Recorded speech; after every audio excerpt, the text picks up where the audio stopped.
فلا أقسم بمواقع النجوم وإنه لقسم لو تعلمون عظيم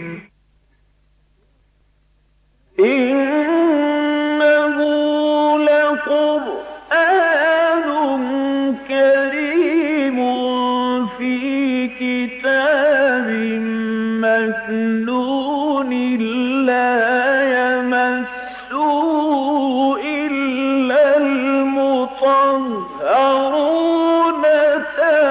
تنزيل من رب العالمين.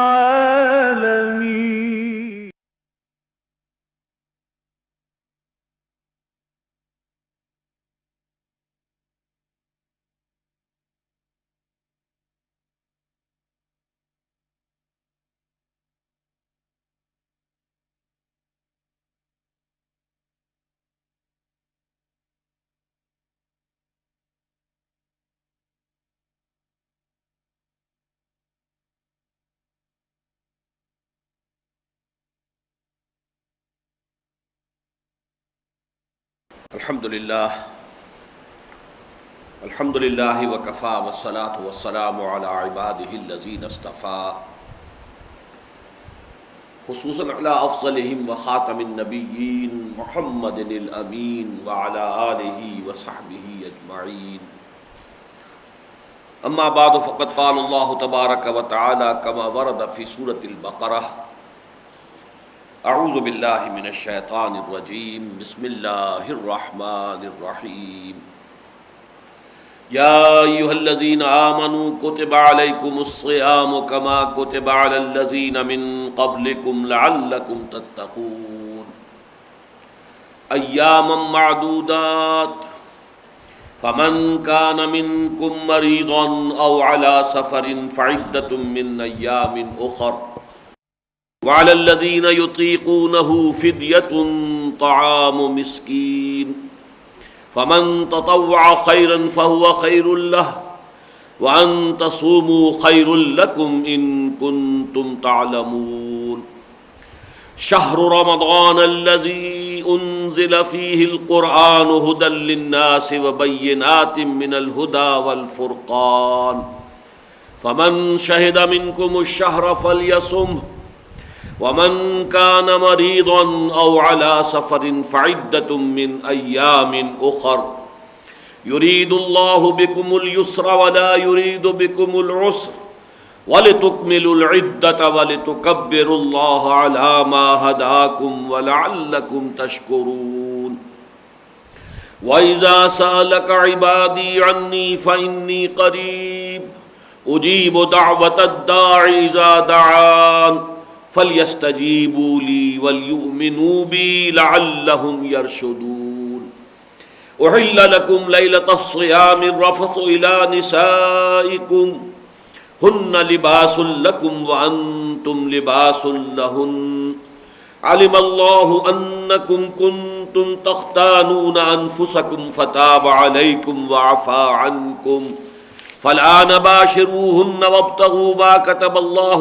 لَكُمْ وَكُلُوا وَاشْرَبُوا حَتَّى يَتَبَيَّنَ لَكُمُ الْخَيْطُ الْأَبْيَضُ مِنَ الْخَيْطِ الْأَسْوَدِ مِنَ الْفَجْرِ ثُمَّ أَتِمُّوا الصِّيَامَ إِلَى اللَّيْلِ وَلَا تُبَاشِرُوهُنَّ وَأَنْتُمْ عَاكِفُونَ فِي الْمَسَاجِدِ تِلْكَ حُدُودُ اللَّهِ فَلَا تَقْرَبُوهَا كَذَلِكَ يُبَيِّنُ اللَّهُ آيَاتِهِ لِلنَّاسِ لَعَلَّهُمْ يَتَّقُونَ وَلَا تَأْكُلُوا أَمْوَالَكُمْ بَيْنَكُمْ بِالْبَاطِلِ وَتُدْلُوا بِهَا إِلَى الْحُكَّامِ لِتَأْكُلُوا فَرِيقًا مِّنْ أَمْوَالِ النَّاسِ بِالْإِثْمِ وَأَنْتُمْ تَعْلَمُونَ صدق اللہ العظیم. رب اشرح لي صدری ويسر لي أمري واحلل عقدة من لساني يفقهوا قولي. اللهم ربنا ألهمنا رشدنا وأعذنا من شرور أنفسنا. اللهم أرنا الحق حقا وارزقنا اتباعه وأرنا الباطل باطلا وارزقنا اجتنابه. اللهم وفقنا لما تحب وترضى اللہم ربنا زدنا ایمانا وہدا وعلما نافعا وعملا صالحا متقبلا آمین یا رب العالمین۔ سورہ بقرہ کے نصف آخر یا نصف ثانی میں جو مضامین کی ترتیب ہے وہ کئی مرتبہ عرض کر چکا ہوں۔ 4 لڑیاں ہیں جو باہم ایک دوسرے کے ساتھ بٹ دی گئی ہیں۔ 2 لڑیاں ہیں شریعت کی، ایک احکام عبادات سے متعلق اور ایک احکام معاملات سے متعلق۔ 2 لڑیاں ہیں جہاد فی سبیل اللہ کی، ایک انفاق فی سبیل اللہ، ایک قتال فی سبیل اللہ۔ یہ 4 لڑیاں ہیں کہ جو آپس میں بٹی ہوئی ہیں۔ پچھلے رکوع میں ہم نے دیکھا کہ ایک تو بہت اہم آیت آئی، آیت البر، پھر یہ کہ احکام جو ہے معاملات دنیاوی سے متعلق، ایک تو یہ کہ قتل کا معاملہ، اس کے ضمن میں قصاص، اس کی اہمیت، اس کے لیے ترغیب اور تشویق۔ دوسرے پھر یہ کہ ابتدائی حکم دیا گیا مال کے بارے میں کہ اگر کوئی بندہ مومن اس کی موت کا وقت آ پہنچے اور وہ کچھ مال اور دولت چھوڑ کر جا رہا ہو تو اپنے والدین کے حق میں اور قرابت داروں کے حق میں کچھ وصیت کرے، یہ اس کے لیے لازم ہے۔ ان پر ہم تفصیلی گفتگو کر چکے ہیں۔ اب یہ جو 23واں رکوع ہے یہ پورا کا پورا حکمت و احکام صوم یا صیام پر مشتمل ہے، اور یہ میں نے پچھلی مرتبہ بھی عرض کیا تھا کہ یہ یونیک معاملہ ہے کہ نماز کے احکام قرآن مجید میں آپ کو بہت ہی متفرق مقامات پر ملیں گے، مختلف جگہوں پر ملیں گے، پھیلے ہوئے ہیں، منتشر ہیں۔ حج کے سے متعلق بھی 2 رکوع بڑے مفصل ہیں کہ جو سورہ حج میں آئے ہیں، 2 رکوع ابھی آگے چل کر سورہ بقرہ میں آئیں گے، اور فرضیت حج کا حکم سورہ آل عمران میں آیا ہے۔ لیکن یہ کہ یہ جو عبادت صوم یا صیام ہے یہ اس اعتبار سے یونیک ہے کہ یہ 6 آیتیں ہیں قرآن حکیم میں، سورہ بقرہ کے 23ویں رکوع میں 6 آیتیں، اور ان میں صوم سے متعلق تمام مباحث جو ہیں اس میں کور کر لیے گئے۔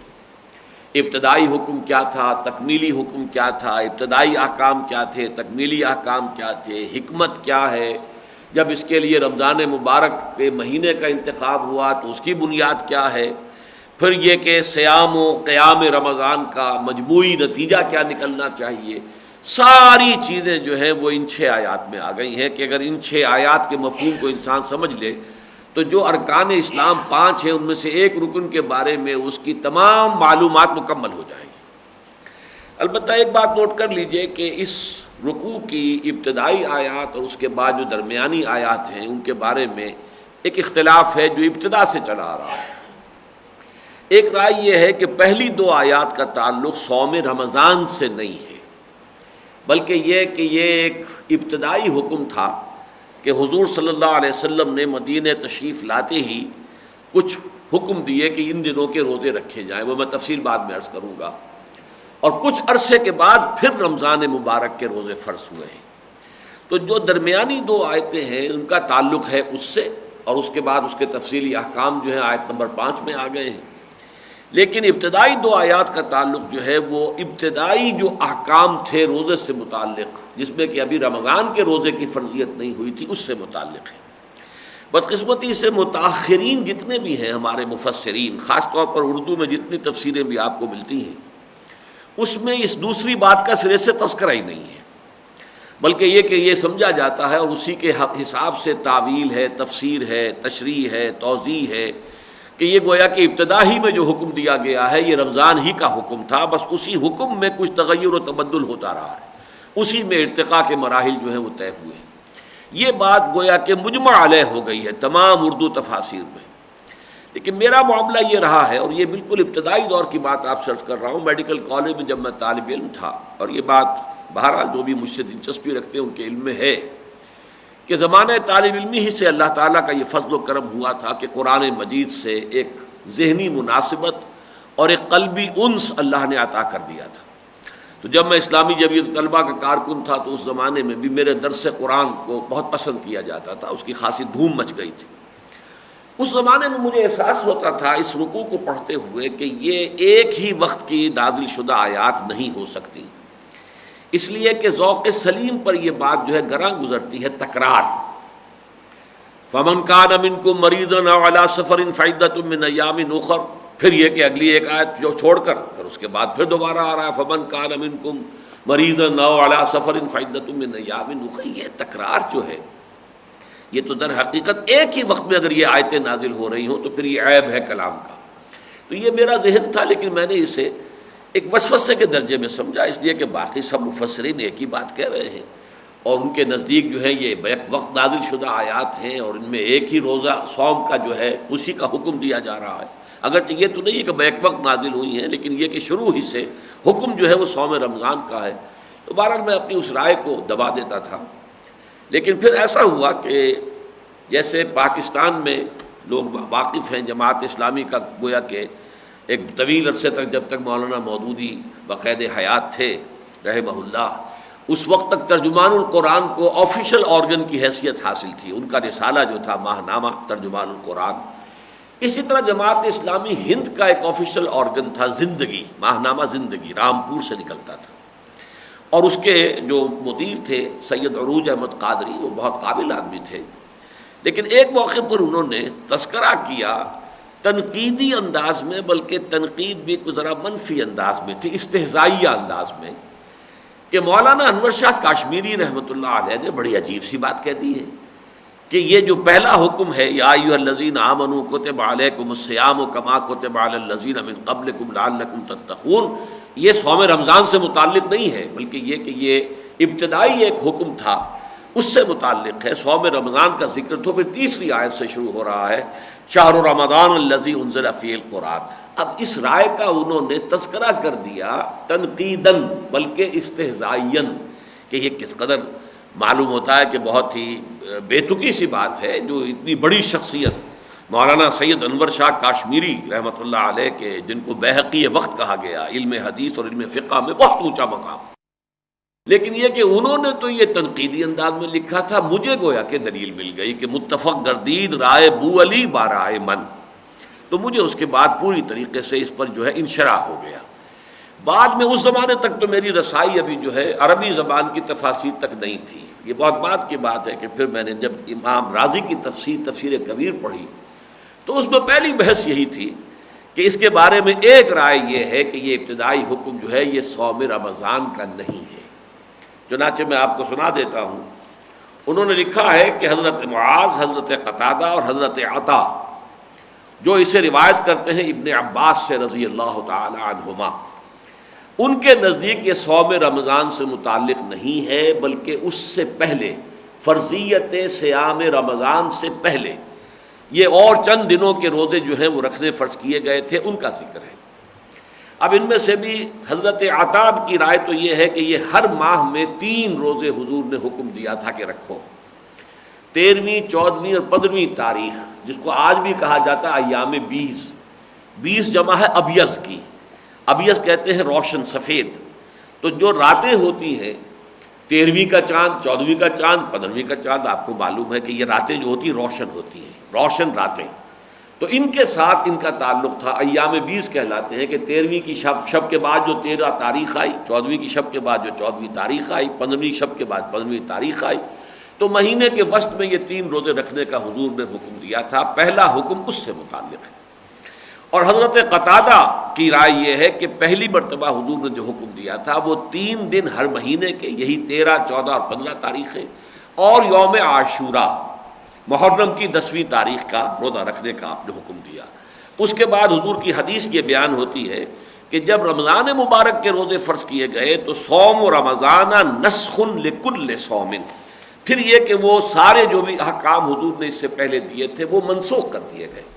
اگرچہ جیسا کہ ہم نے دیکھا وصیت کے معاملے میں بھی کہ اگرچہ وصیت کی فرضیت تو جب احکام وراثت آ گئے، قانون وراثت بیان ہو گیا تو وصیت کی فرضیت تو ختم ہو گئی، البتہ 1/3 تک اسے برقرار رکھا گیا اس صراحت کے ساتھ کہ لا وصیت لوارث، جس کے تو اللہ تعالیٰ نے حقوق معین کر دیے اس کے لیے وصیت نہیں ہوگی.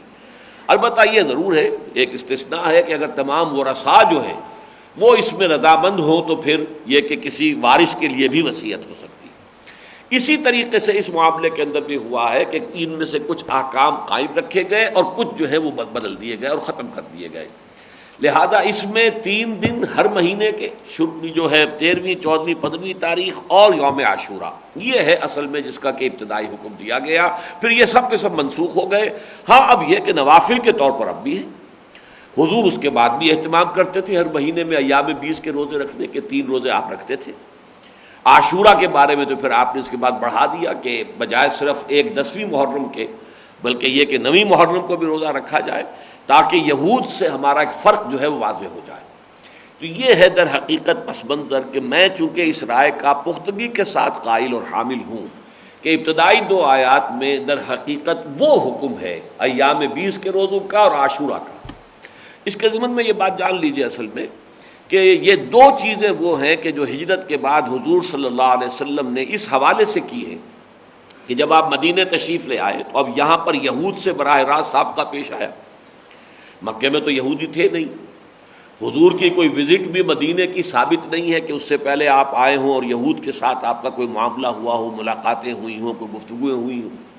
جب آپ ہجرت فرما کے تشریف لائے تو اب یہاں پر آپ نے دیکھا کہ یہودی روزہ رکھتے ہیں عاشورہ کا 10 محرم کا.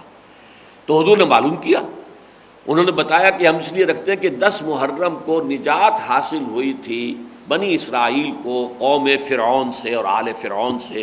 آل فرعون اپنے لاؤ لشکر کے ساتھ غرق کیا گیا تھا اور بنی اسرائیل کو حضرت موسیٰ علیہ السلام کی قیادت اور رہنمائی میں اللہ نے نجات دی تھی. تو حضور نے فرمایا کہ پھر موسیٰ کے ہم زیادہ حقدار ہیں بنسبت ان یہودیوں کے. تو حضور نے مسلمانوں سے کہا تم بھی روزہ رکھا کرو. میرے نزدیک پہلا حکم یہی دیا گیا ہے. پھر اس کے کچھ عرصے کے بعد پھر حضور نے اس روزے کی عبادت کو مزید آگے بڑھایا اور یہ کہ ہر مہینے میں 3 روزے رکھنے کی اضافی گویا کہ آپ نے ہدایت دی کہ 13ویں 14ویں اور 15ویں تاریخوں کے اندر بھی روزے رکھے جائیں. یہ ہے جس سے کہ تدریجاً یہ بات آگے بڑھی. اور پھر جب رمضان مبارک کے روزے فرض کیے گئے شہر رمضان الذی انزل فیہ القرآن، تو ان روزوں کی فرضیت منسوخ ہو گئی. یہ نفلی روزوں کی حیثیت سے اب بھی برقرار ہے. تو اس پس منظر کو ذہن میں رکھیے. اب چلیے ہم لفظ بلفظ جو ہے اس پر غور کرتے ہیں. یا ایھا الذین آمنوا کتب علیکم الصیام. کتبہ پر گفتگو ہو چکی ہے پچھلی مرتبہ. کسی شے کی فرضیت، لفظی ترجمہ لکھ دیا گیا تم پر روزہ رکھنا، یعنی طے کر دیا گیا، طے شد. اب یہ فرض ہے، واجب ہے، لازم ہے. کتب علیکم الصیام. صیام کے بارے میں بعض لوگوں کو مغالطہ ہے کہ شاید یہ صوم کی جمع ہے. بعض اچھے بھلے اہل علم لوگوں کی تحریروں میں بھی یہ مغالطہ میں نے دیکھا ہے. حالانکہ یہ بھی مصدر ہے، صوم بھی مصدر ہے، صیام بھی مصدر ہے. چونکہ ایک وزن جو ہے جمع کا یہ ہے، فعال کے وزن پر وزن جو ہے جمع آتی ہے. رجل رجال، رجل ایک مرد، رجال بہت سے مرد. تو اسی پر قیاس کر کے مغالطہ ہوا ہے کہ صوم اور صیام، صوم ایک روزہ اور صیام کئی روزے. نہیں، صیام بھی مصدر ہے. جیسے قام یقوم قومن و قیامن، 2 مصدر ہے، قومن بھی اور قیامن بھی، کھڑا ہونا. اسی طریقے سے صام یصوم صومن و صیامن، یہ دونوں کو دونوں مصدر ہیں. ترجمہ ہوگا اے ایمان والو تم پر فرض کر دیا گیا روزہ رکھنا، یہ مصدر ہے. کما کتب علی الذین من قبلکم، جیسے کہ وہ فرض کیا گیا تھا ان پر جو تم سے پہلے تھے. یعنی گویا کہ اس پر اجماع ہے کہ جیسے جتنی بھی شرائع سماویہ آئی ہیں، جو بھی رسول آئے اور جو بھی احکام لے کر آئے اور جو بھی انہوں نے عبادات لوگوں کو جو ہیں وہ سکھلائیں، ان میں جیسے نماز بھی ہمیشہ سے ہر آسمانی شریعت کا جزو لا ینفک رہی، اسی طرح روزہ بھی جزو لا ینفک رہا.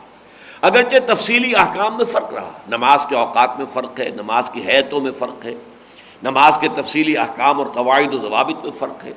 اسی طریقے سے روزے کے ایام کے بارے میں، روزے کی شرائط کے بارے میں، روزے کے حدود اور قیود کے بارے میں یہ تو فرق ہے. لیکن نماز اصلاً اور اسی طریقے سے روزہ اصلاً یہ گویا کہ ہر شریعت آسمانی کا جزو لا ینفک رہا ہے.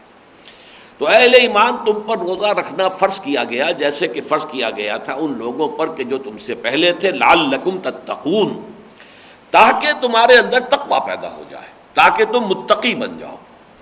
اب سب سے پہلے میں نے صوم کے بارے میں آپ کو یہ تو بتا دیا کہ اس کے معنی ہے روزہ رکھنا، لیکن اس لفظ کا پس منظر کیا ہے اس کو سمجھ لیجئے. جیسے ابھی وہ ٹی وی پروگرام بھی آپ دیکھ رہے تھے تو اس میں بھی بات آئی تھی کہ جو اصطلاحات ہیں ہمارے دین کی، اس کے لیے الفاظ تو پک اینڈ چوز کیے گئے ہیں. اس وقت کی جو عربی زبان تھی اس میں جو الفاظ مستعمل تھے انہی میں سے کسی کو چن لیا، چن کر اس میں ایک خاص مفہوم پیدا کر دیا، تو وہ اب اصطلاح کی شکل بن گئی۔ تو اسی طریقے سے صوم کا جو لفظ ہے عرب میں جو مستعمل تھا، لفظی معنی اس کے ہیں الامساک، رک جانا، کس چیز سے رک جانا، کھانے پینے سے رک جانا اور کسی شے سے رک جانا، تو یہ اس کے لفظی معنی ہے۔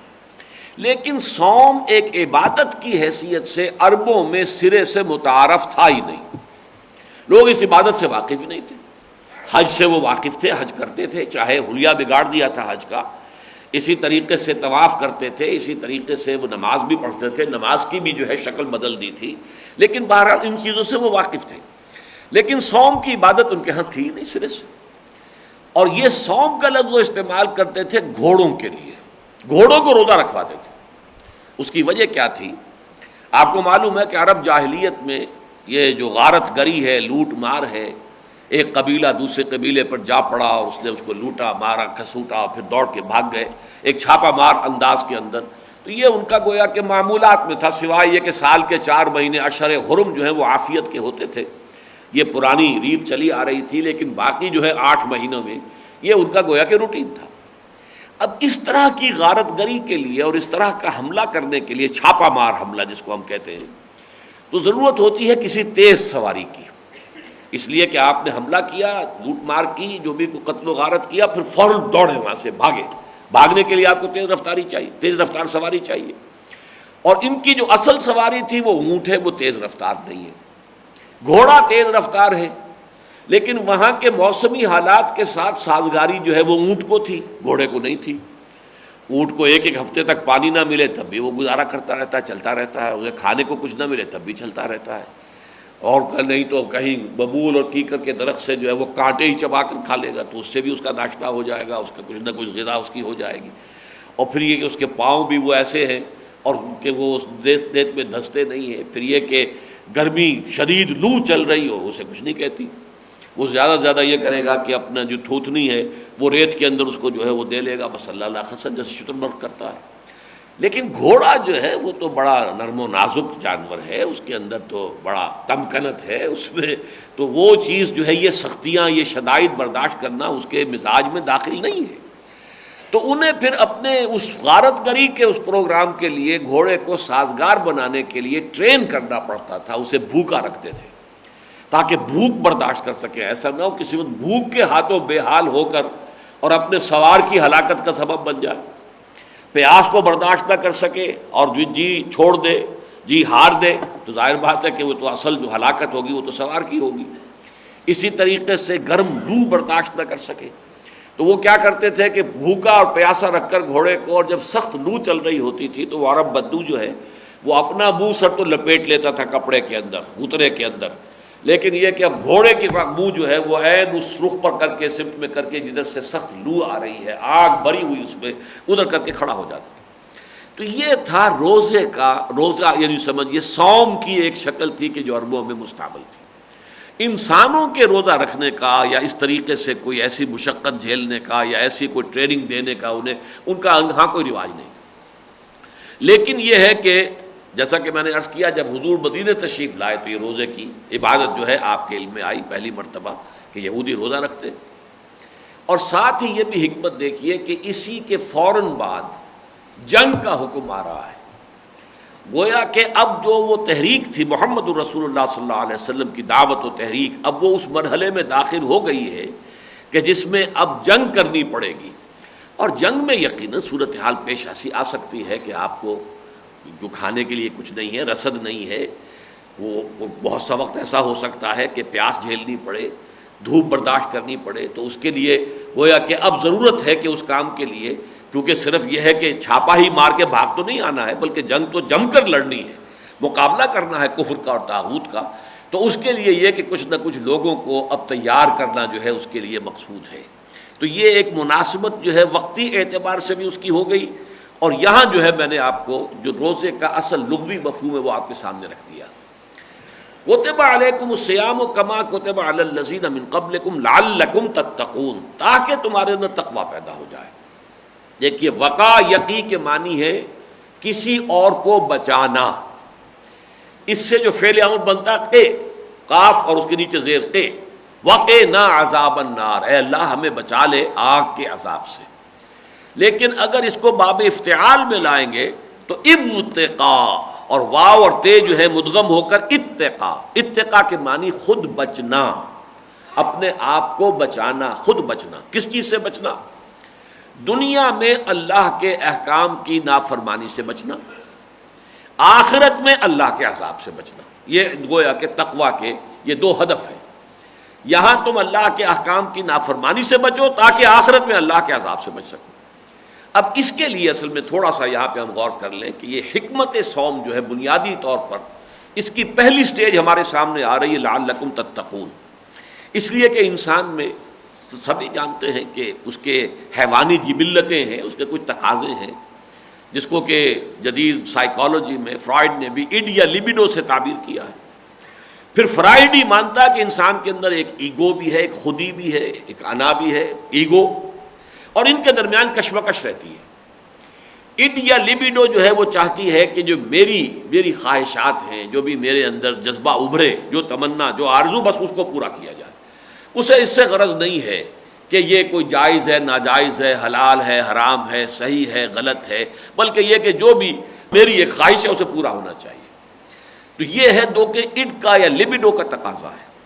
انسانی خودی جو ہے وہ اس کو کنٹرول میں رکھنا چاہتی ہے کہ اس میں جائز ناجائز کو دیکھے، حلال حرام کو دیکھے، صحیح غلط کو دیکھے، یہ بھی دیکھے کہ ہو سکتا ہے کہ ایک کام فوری طور پر تو اس کے لیے لذت بخش ہے، لیکن اسے معلوم ہے کہ انجام کے اعتبار سے یہ نقصان دہ ہے، اس کے نتائج خراب نکلیں گے، لہذا اب اپنے آپ کو روکنا کہ نفس تو لذت چاہتا ہے کہ اسے لذت فوری طور پر حاصل ہو جائے، لیکن ایک انسان کو معلوم ہے کہ اس کے نتائج میرے حق میں، جیسے فرض کیجئے شوگر کا کوئی مریض ہے، اس کو اندر سے تو طلب اٹھ رہی ہے کہ وہ چینی کھانا چاہتا ہے، مٹھاس کی طلب ہے، لیکن اسے معلوم ہو چکا ہے کہ یہ میرے لیے زہر ہلاہل کے درجے میں ہے، بہت میرے لیے خطرناک ہے۔ اب وہ اپنے آپ کو روکے تو ایک کشاکش ہو گئی اندر کہ ادھر سے نفس تقاضا کر رہا ہے کہ اسے کوئی میٹھی چیز کھانے کو ملے، اور ادھر سے اس کا علم یہ بتا رہا ہے کہ یہ تمہارے لیے چاہے فوری طور پر تو لذت تمہیں حاصل ہو جائے گی، تمہارے نفس کی ایک تسکین ہو جائے گی تقاضے کی، لیکن یہ ہے نقصان دہ تمہارے لیے، مہلک شے ہے، یہ تمہارے لیے زہر حلائل ہے۔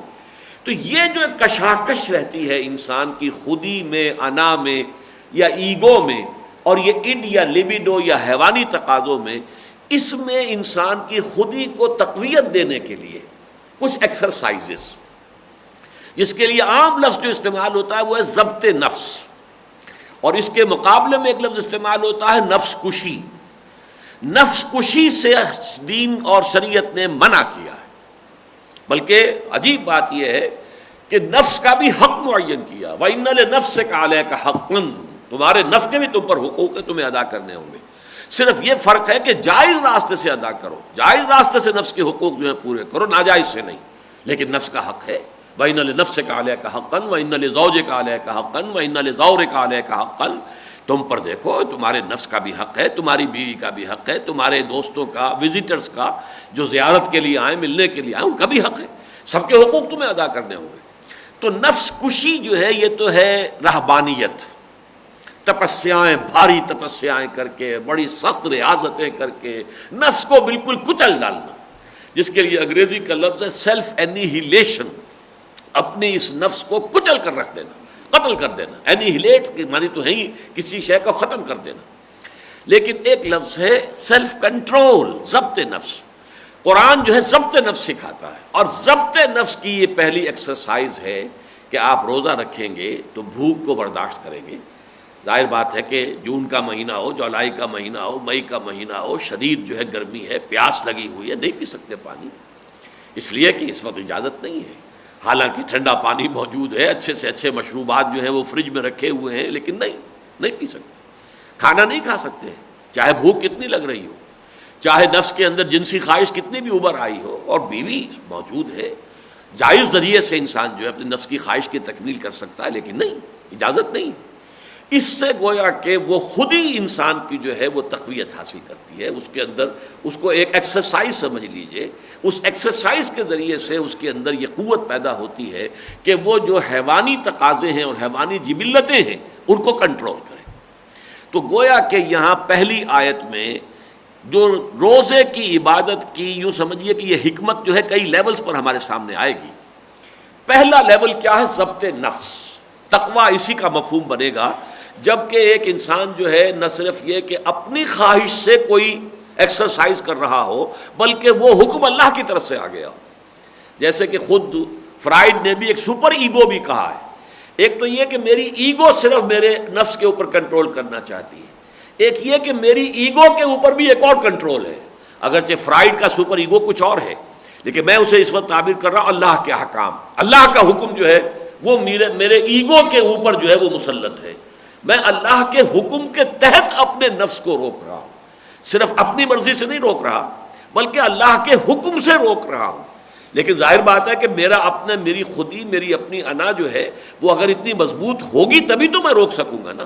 تو پہلے اپنی خودی کو مضبوط کرنا ہے اور پھر اس خودی سمیت اپنے آپ کو, پورے وجود کو اللہ کے سامنے جھکا دینا ہے. اب اس کا مفہوم ہو جائے گا تقویٰ. اور یہی ترتیب ہے اصل میں علامہ اقبال کی جو سب سے پہلی کتاب چھپی, جو ان کا فارسی کلام ہے. اردو کلام تو بانگ درا بہت دیر میں جا کر چھپا ہے, 7-8 سال کے بعد, ورنہ ابتدا میں تو مثنوی اسرار و رموز, پہلے تو اسرار خودی اور پھر رموز بے خودی. اب اس میں ترتیب یہی ہے, اسرار خودی, ایک انسان کی خودی اتنی مضبوط ہو, طاقتور ہو کہ وہ اپنے حیوانی وجود کے اوپر حکمران ہو. یہ نہ ہو کہ حیوانی وجود, حیوانی جبلتیں اس کے اوپر حاکم ہو جائیں, کہ جو ادھر سے حکم آیا اور وہ ہاتھ جوڑ کر اس کی جو ہے تابع داری کر دی گئی تو گویا کہ وہ تو تمہارا جو حیوانی وجود ہے وہ تم پر حاکم ہے, تمہاری خودی جو ہے وہ اس کی غلام بن کر رہ گئی. اور اس کی سادہ ترین مثال یہ ہوگی کہ ایک گھوڑا ہے اور ایک سوار ہے. اب سوار اگر گھوڑے پر قابو یافتہ ہے پوری طریقے سے, تب اس گھوڑے کو وہ استعمال کرے گا, جہاں جانا چاہتا ہے گھوڑا وہاں لے کر جائے گا اس کو, اس لیے کہ وہ سوار کے کنٹرول میں ہے. خدا نہ خواستہ اگر وہ بیچارہ سوار کمزور ہے اور گھوڑا موزور ہے تو اب اس سوار کی جو ہے وہ اس کی زندگی جو ہے اس گھوڑے کے رحم و کرم پر ہے, جہاں چاہے پٹخ دے, اس لیے کہ گھوڑا جو اس کے کنٹرول میں نہیں ہے. بالکل اسی طریقے سے یہ ہمارا مرکب ہے, یہ نفس حیوانی یہ ہمارا مرکب ہے, اور اس پر راکب جو ہے وہ ہماری خودی ہے, ہماری انا ہے, ہماری ایگو ہے. اگر یہ کمزور ہو اور وہ مرکب سوار جو ہے وہ طاقتور ہو تو وہ تو الٹ دے گا, کہیں جا کے جو ہے پٹخ دے گا, کسی کھائی میں گرائے گا, جو بھی چاہے گا کرے گا. اور اگر یہ خود ہی طاقتور ہے تو پھر اب یہ گھوڑے کو استعمال کرے گی اور اس کو اپنی جو منزل مقصود ہے اس تک پہنچنے کے لیے اس سے بڑا ایسٹ کوئی نہیں ہے کہ گھوڑا اس کے پاس ہے. بڑی تیز رفتاری کے ساتھ وہ اپنا جو بھی اس کا طے شدہ ہدف ہے, جو اس کی منزل مقصود ہے, ادھر بڑھ سکتا ہے. لیکن یہ تو پہلا مرحلہ ہوا کہ آپ کی خودی اتنی مضبوط ہو گئی کہ اس نے آپ کی حیوانیت کے اوپر تسلط حاصل کر لیا. اب اگلا مرحلہ رموز بے خودی, اب اپنی خودی کو اللہ کے سامنے جھکا دینا. یہ ہے در حقیقت جس سے کہ بات مکمل ہو گئی کہ اب ایک سیلف امپوزڈ فلی کمپوز شخصیت ہے, کمپوزڈ پرسنالٹی, جس میں اس کی خودی جو ہے اس کے وجود پر پوری طرح حاکم ہے, اور یہ شخص اللہ کے سامنے جھکتا ہے. تو اس جھکنے کے کچھ معنی ہوئے. اور اگر فرض کیجئے کہ میرا نفس میرے قابو میں ہی نہیں اور میں کہتا ہوں ایاک نعبد و ایاک نستعین, تو فرشتے ہنستے ہوں گے یہ کیا کہہ رہا ہے, اس کا اپنا نفس تو اس کے اختیار میں ہے ہی نہیں, تو یہ کیسے اللہ کی بندگی کرے گا. وعدہ اتنا بڑا کر رہا ہے, اللہ تیری ہی بندگی کرتا ہوں اور کروں گا, لیکن یہ کہ نفس کا تو غلام ہے. یہ نفس جو ہے اس کے ہاتھ میں, یہ تو گویا کہ جیسے کہ مردہ ہوتا ہے بدست زندہ, یا غسال کے ہاتھ میں جیسے مردہ ہے جدھر سے اس نے چاہا ہاتھ اٹھایا پانی ڈالا, اس طرح اسی طریقے سے اگر کوئی نفس کے ہاتھ میں مردہ بدست زندہ کی شکل میں ہے تو پھر تو اس کو کیا, اس کا کہنا چاہیے مانی دارت. میں اس کی مثال دیا کرتا ہوں کہ جیسے سلطنت مغلیہ تھی, اب یہ کہ مختلف ہندوستان کے علاقوں میں راجے مہاراجے اور کوئی جو بھی نواب تھے ان کی چھوٹی چھوٹی جو حکومتیں قائم تھیں. اب اگر کسی جگہ کا راجہ آ کر اور وہ دربار کے اندر آ کر مغلیہ کسی بادشاہ کے سامنے وہ اطاعت اختیار کرتا تھا, سر تسلیم خم کرتا تھا, تو اس کے معنی اسی وقت ہوتے تھے جبکہ اس کی اپنی حکومت اس کے اپنے اس راجدھانی میں, اپنی اس ریاست میں واقعی مستحکم ہو, تب تو اس کا آ کر یہاں پر اب جو عہد اطاعت ہے اور عہد وفا استوار کرنا وہ بامانی ہے. اور اگر وہاں بغاوتی ہو چکی ہے, وہاں اس کا جو ہے اپنا حکم نہیں چل رہا, تو اب یہاں آ کر اگر یہ سلطنت مغلیہ کے سامنے اطاعت اور فرما برداری کا عہد کر رہا ہے تو یہ مانی دارت, اس کی کوئی حقیقت ہی نہیں. تو یہ ہے پہلا مرحلہ اس روزے کی حکمت کو سمجھنے میں. یا ایھا الذین آمنوا کتب علیکم الصیام کما کتب علی الذین من قبلکم لعلکم تتقون. ایام معدودات, یہ گنتی کے چند دن ہیں۔ میں حیران ہوتا ہوں کہ جن حضرات نے ان الفاظ کا اطلاق کیا ہے صوم رمضان پر، واقعہ یہ ہے کہ کچھ حیرت کی بات ہے۔ گنتی کے چند دن، رمضان کا پورا مہینہ 29-30 دن، یہ گنتی کے چند دن نہیں ہو سکتے۔ آپ کو معلوم ہے کہ جب ذرا شدید موسم ہوتا ہے تو واقعتاً یہ مہینہ گزرنے میں نہیں آتا، آدمی گن گن کر اب اتنے روزے ہو گئے، اتنے روزے ہو گئے۔ یہ ایام معدودات، گنتی کے چند دن، اس کا مصداق اگر بن سکتا ہے صحیح معنی میں تو وہی 3 دن، ہر مہینے میں 3 دن ایام معدودات۔ مزید مجھے حیرت ہوتی ہے کہ اسی سورہ مبارکہ میں 19 آیتوں کے بعد پھر یہ الفاظ آئے ہیں ایام معدودات۔ حج میں جو بھی یوم نحر ہوتا ہے اس کے بعد جو منا میں قیام ہے، مبیت جس کو کہتے ہیں، وہ 3 دن یا 2 دن، اس کے لیے یہی الفاظ آئے ہیں ایام معدودات۔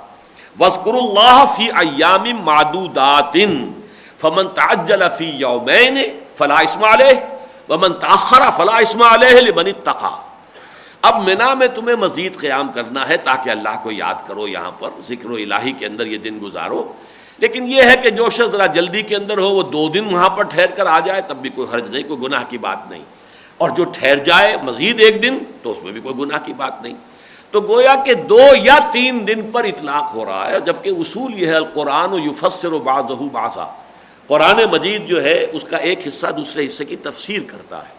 تو ایام معدودات یہ آیت نمبر 182 ہے، 83 ہے، اور آیت نمبر 203 جو ہے اس کے اندر پھر یہ الفاظ آ گئے ہیں وَاذْكُرُوا اللَّهَ فِي أَيَّامٍ مَعْدُودَاتٍ فَمَن تَعَجَّلَ فِي يَوْمَيْنِ فَلَا إِثْمَ عَلَيْهِ وَمَن تَأَخَّرَ فَلَا إِثْمَ عَلَيْهِ لِمَنِ اتَّقَىٰ۔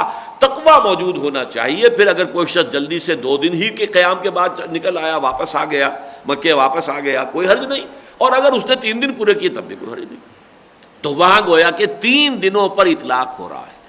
اسی طریقے سے یہ لفظ جو ہے اگرچہ معدودات معلومات، مجھے آج تو حوالہ نہیں مل سکا لیکن مجھے یاد پڑتا ہے میں نے کہیں پڑھا تھا، ایک زمانے میں میں نے اس پر بڑی ریسرچ کی تھی، تو ایک اصول بھی ملا تھا کہ اس وزن پر جو جمع آتی ہے اسے جمع قلت کہتے ہیں، معدودات جمع قلت کا وزن ہے یہ، اور یہ 9 تک پر اس کا اطلاق ہوتا ہے۔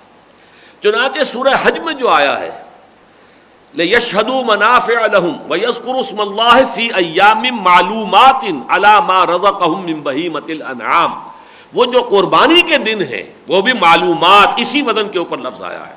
ظاہر بات ہے کہ وہ 3 دن ہے، اگرچہ اہل حدیث حضرات کے نزدیک 13ویں تاریخ کو بھی ہو سکتی ہے قربانی، لیکن سب کے نزدیک اجماع جو ہے زیادہ تر وہ یہی ہے کہ 3 دن ہے، 10، 11، 12، تو وہی 3 دن کا اطلاق ہو رہا ہے فی ایام معلومات علی ما رزقہم من بہیمۃ الانعام، یہ سورہ حج میں۔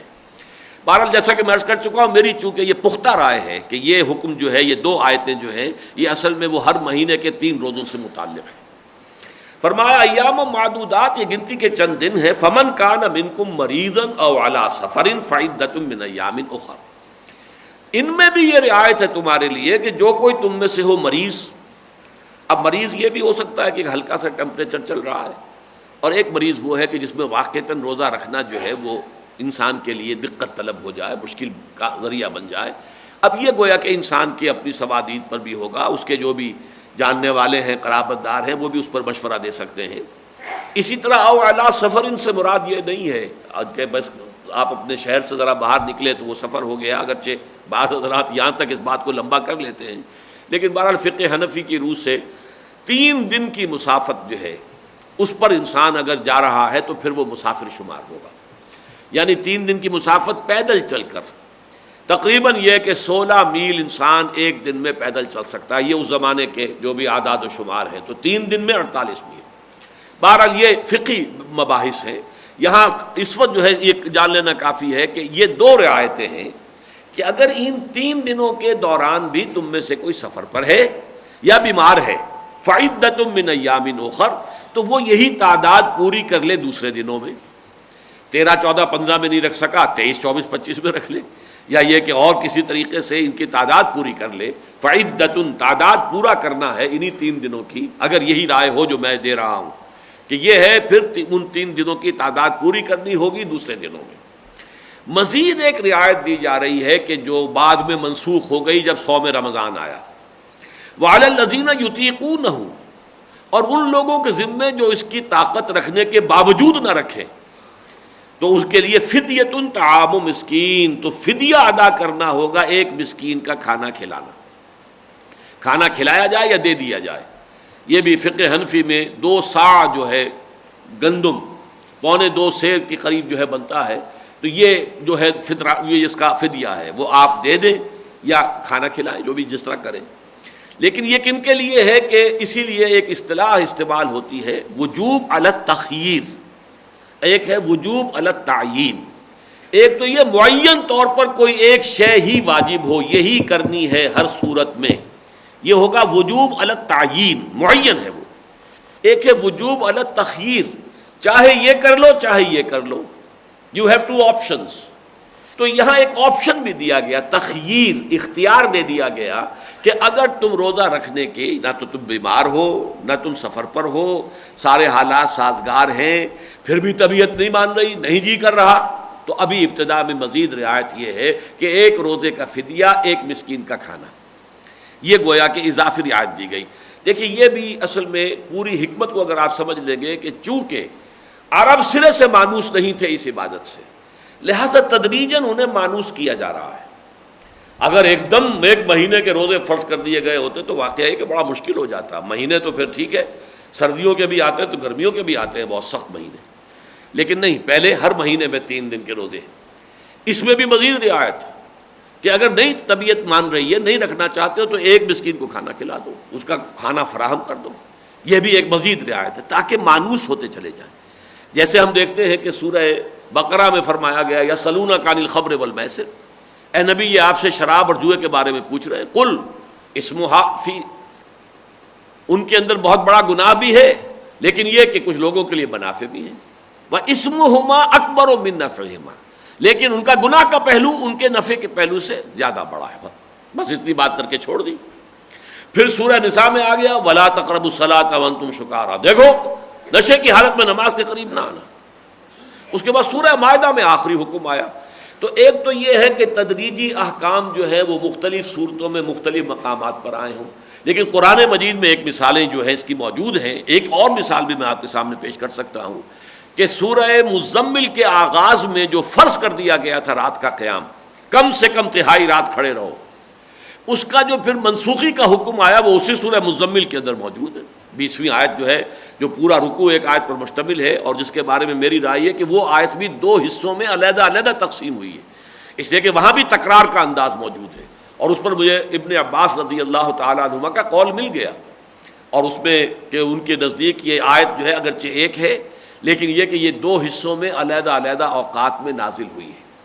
لیکن یہاں یہ کیا گیا جیسے کہ سورہ مزمل میں ہے، ابتدائی حکم بھی یہی اور جو اس کا تکمیلی احکام ہے وہ بھی ساتھ ہی رکھ دیے گئے ہیں۔ تو اس کی مثال سورہ مزمل میں موجود ہے، اگرچہ عام طور پر جو ہے وہ ارتقائی جو مراحل طے کیے احکام نے وہ آپ کو مختلف صورتوں میں ملتے ہیں۔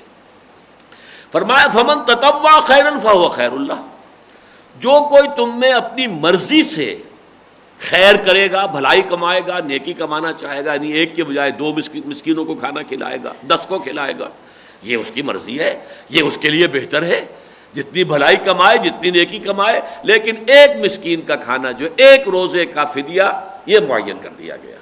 اب دیکھیے یہ الفاظ بول رہے ہیں وَأَن تَصُومُوا خَيْرٌ لَكُمْ إِن كُنتُمْ تَعْلَمُونَ، اگر تم روزہ رکھو تو یہی تمہارے لیے بہتر ہے اگر تم علم رکھتے ہو۔ تشویق کا انداز ہے کہ اس رعایت سے فائدہ نہ اٹھاؤ، ایک یہ رعایت تو دے دی ہم نے تمہیں، چونکہ تم مانوس نہیں ہو، تمہیں ابھی رفتہ رفتہ جو ہے ذرا مانوس کرنا ہے تاکہ تمہاری طبیعتیں جو ہیں وہ اس کو قبول کریں، لیکن یہ ہے کہ تشویق اور ترغیب کا انداز وَأَن تَصُومُوا خَيْرٌ لَكُمْ إِن كُنتُمْ تَعْلَمُونَ، یہ تمہارے لیے بہتر ہے اگر تم علم رکھتے ہو۔ تو یہ 2 آیات جیسا کہ میں نے عرض کیا ہے میرے نزدیک یہ روزے کا ابتدائی حکم ہے، اور یہ ہر مہینے میں 3 روزے اور اس کے ساتھ یوم عاشورہ کا 4تھا روزہ، یہ ہے کہ جو حضور نے مدینے تشریف لاتے ہی حکم دیا۔ اب اس کے 16-17 مہینے کے بعد جو ہے تقریباً یہ جو صوم رمضان کی آیت نازل ہو رہی ہے وہ اب اگلی ہے۔ شہر رمضان الذی انزل فیہ القرآن، رمضان کا مہینہ وہ ہے جس میں قرآن نازل کیا گیا۔ اب دیکھیے یہاں پر اس کو 2 آتشہ بنایا جا رہا ہے اس پروگرام کو، کہ ایک قدم تو یہ اٹھایا گیا کہ بجائے ہر مہینے میں 3 روزے رکھنے کے 1 مہینہ مکمل پے بپے روزے رکھو، تاکہ ذرا ریگرس ایکسرسائز ہو جائے۔ اب ذرا مشقت تمہاری جو ہے، تمہاری ٹریننگ جو ہے وہ سخت ہو جائے، مسلسل 1 مہینے روزے رکھو۔ اس کے لیے کسی بھی مہینے کا انتخاب ہو سکتا تھا، ایک ایکسرسائز کی حیثیت سے تو مساوی ہوتا، کوئی مہینہ ہوتا، ذوالقعدہ ہوتا یا کوئی محرم ہوتا یا کوئی اور ربیع الاول ربیع الثانی ہوتا، برابر تھا 1 مہینہ۔ جیسے رمضان جو ہے مختلف موسموں میں آتا ہے، ایسے ہی یہ مہینے بھی مختلف موسموں میں آتے ہیں، وہ حکمت بھی پوری ہو جاتی۔ لیکن خاص طور پر رمضان مبارک کا انتخاب کیوں کیا گیا، اب اس کو بیان کیا گیا۔ رمضان کا مہینہ وہ ہے جس میں قرآن نازل کیا گیا۔ کیا بنا کر نازل کیا گیا؟ ھدی للناس وبینات من الھدی والفرقان، لوگوں کے لیے ہدایت۔ پہلی بات تو نوٹ کیجئے کہ اسی سورہ مبارکہ کے شروع میں ہے ھدی للمتقین، یہ اہل تقوی کے لیے ہدایت ہے۔ یہاں فرمایا ھدی للناس۔ اب ان میں کیا جو ہے ترتیب ہوگی، کیسے ہم ایک دوسرے کو ریکنسائل کریں گے، وہ یہ ہے کہ اصلاً اپنی جگہ پر قرآن مجید تمام نوع انسانی کے لیے ہدایت نامہ ہے، لیکن اس کی ہدایت سے استفادہ صرف وہ کر سکتے ہیں جن میں تقویٰ ہو، طلب ہو، خواہش ہو، وہ استفادہ کریں گے۔ اب تقویٰ ہی پیدا کرنے کے لیے روزے کی عبادت تم پر فرض کی گئی ہے۔ اس طریقے سے یہ 2 عرصہ پروگرام کر دیا گیا۔ رمضان کا مہینہ چنا گیا، وہ نزول قرآن کا مہینہ ہے۔ اچھا، نزول قرآن کا مفہوم کیا ہے؟ یہ بھی بہت مرتبہ مضمون آ چکا ہے کہ انزل ینزل انزالا اور نزل ینزل تنزیلا میں فرق کیا ہے؟ عالم یعلم اعلاما اور علم یعلم تعلیما۔ تعلیم ہے کسی کو رفتہ رفتہ تھوڑا تھوڑا کر کے کوئی چیز اس کے ذہن نشین کرتے چلے جانا۔ اعلام ہے آپ نے ایک بات بتا دی، اب وہ جانے اس کا کام جانے، ہم نے تو بتانا تھا بتا دیا۔ تو اعلام اور تعلیم میں جو فرق ہے وہی انزال اور تنزیل میں ہے۔ دفعتاً ایک دم کسی شے کو اتار دینا یہ انزال ہے، رفتہ رفتہ تھوڑا تھوڑا تھوڑا تھوڑا کر کے اتارنا تاکہ لوگوں کے ذہنوں میں بیٹھتا چلا جائے، لوگ جو ہیں اس کو پوری طریقے سے سمجھ لیں، ہضم کرتے چلے جائیں، پوری طریقے سے ایسیمیلیٹ کریں اس کے مفہوم کو۔ دفعتاً پورا قرآن نہ ہو بلکہ یہ کہ تھوڑا تھوڑا کر کے نازل کیا جائے، یہ تنزیل ہے۔ قرآن مجید میں یہ دونوں مصدر استعمال ہوتے ہیں۔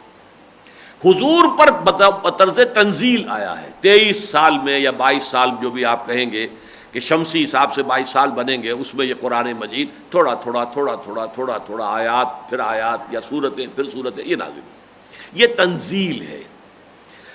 لیکن انزال ہوا ہے قرآن کا بیک وقت، یہ ہے لوح محفوظ سے پورا قرآن نقل کر کے اور اس کو سمائے دنیا تک منتقل کر دینا، یہ پہلا مرحلہ۔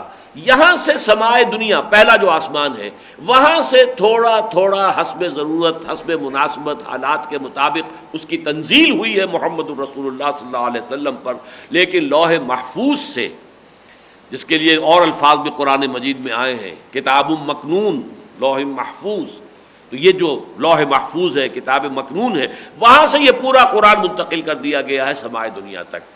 یہ ہے جو لیلۃ القدر میں ہوا، اسی لیے وہاں بھی انا انزلناہ فی لیلۃ القدر، انزال کا لفظ استعمال ہوا ہے، انا انزلناہ فی لیلۃ القدر، وہ لیلۃ القدر ماہ رمضان مبارک میں ہے۔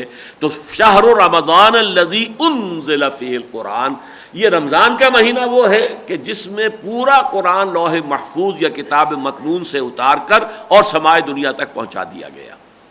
اب اس کو سمجھیے، یہ کتاب جو ھدی للناس ہے اور ہدایت بھی ایچ پیچ الفاظ میں نہیں ہے، پہیلیوں کی شکل میں نہیں ہے جنہیں انٹرپریٹ کرنا ہی مشکل ہو جائے، یہ کوئی ثقیل اصطلاحات کے حوالے سے نہیں ہے، عربی مبین، آسان سلیس زبان، فإنما یسرناہ بلسانک، ہم نے آپ کی زبان پر اسے قرآن کو آسان کر دیا ہے۔ یہ قرآن مجید جو ہے یہ بینات من الہدی والفرقان، ہدایت کی بینات پر مشتمل ہے، اور فرقان فرق کر دینے کی بھی بینات، بینات کا اطلاق دونوں پر ہوگا، بینات من الہدی والفرقان، فرقانے میں چونکہ پھر زیر آیا ہے تو یہ ہدایت کی بھی بینات ہیں اور فرق کر دینے والی شے، حق و باطل کے مابین، صحیح اور غلط اور جائز اور ناجائز، دودھ کا دودھ پانی کا پانی جدا کرنے کے معاملے میں بھی یہ بینات پر مشتمل ہے۔ اب یہاں سمجھ لیجئے اس بات کو کہ اس کے حوالے سے اصل میں تو دو عبادتیں ہیں جو تجویز کی گئی. ابھی میں صرف تجویز کا لفظ استعمال کر رہا ہوں، لیکن قرآن مجید میں صرف ایک کا ذکر ہے، دوسرے کا نہیں ہے. دوسری کا ذکر احادیث کے اندر ہے، اور اسی لیے لفظ تجویز میں نے کہا ہے کہ قرآن میں نہیں ہے، لہذا فرض نہیں کیا گیا. اس لیے کہ قرآن مجید جو ہے وہ زیادہ بڑی تعداد میں جو عوام الناس ہیں ان کی مصلحت کو پیش نظر رکھتا ہے. عام انسانوں کے لیے یہ ممکن نہیں ہے کہ دن بھر مشقت بھرا کام کریں، کوئی کسی چلا رہا ہے، کوئی اینٹیں ڈھو رہا ہے، کوئی کچھ اور کر رہا ہے، اور پھر وہ رات کو کھڑے بھی رہیں، جاگیں بھی قرآن کے ساتھ. لہذا اس کو فرض نہیں کیا گیا. لیکن اصلاً قرآن کے ساتھ، رمضان مبارک کے ساتھ صوم کی عبادت کو جوڑنے سے در حقیقت دو پروگرام دیے گئے. چنانچہ ایک تو خطبہ ہے حضور کا صلی اللہ علیہ وسلم، جس کو کہ حضرت سلمان فارسی رضی اللہ تعالی عنہ نے نقل کیا ہے، اور امام بیہقی اسے لائے ہیں شعب الایمان میں.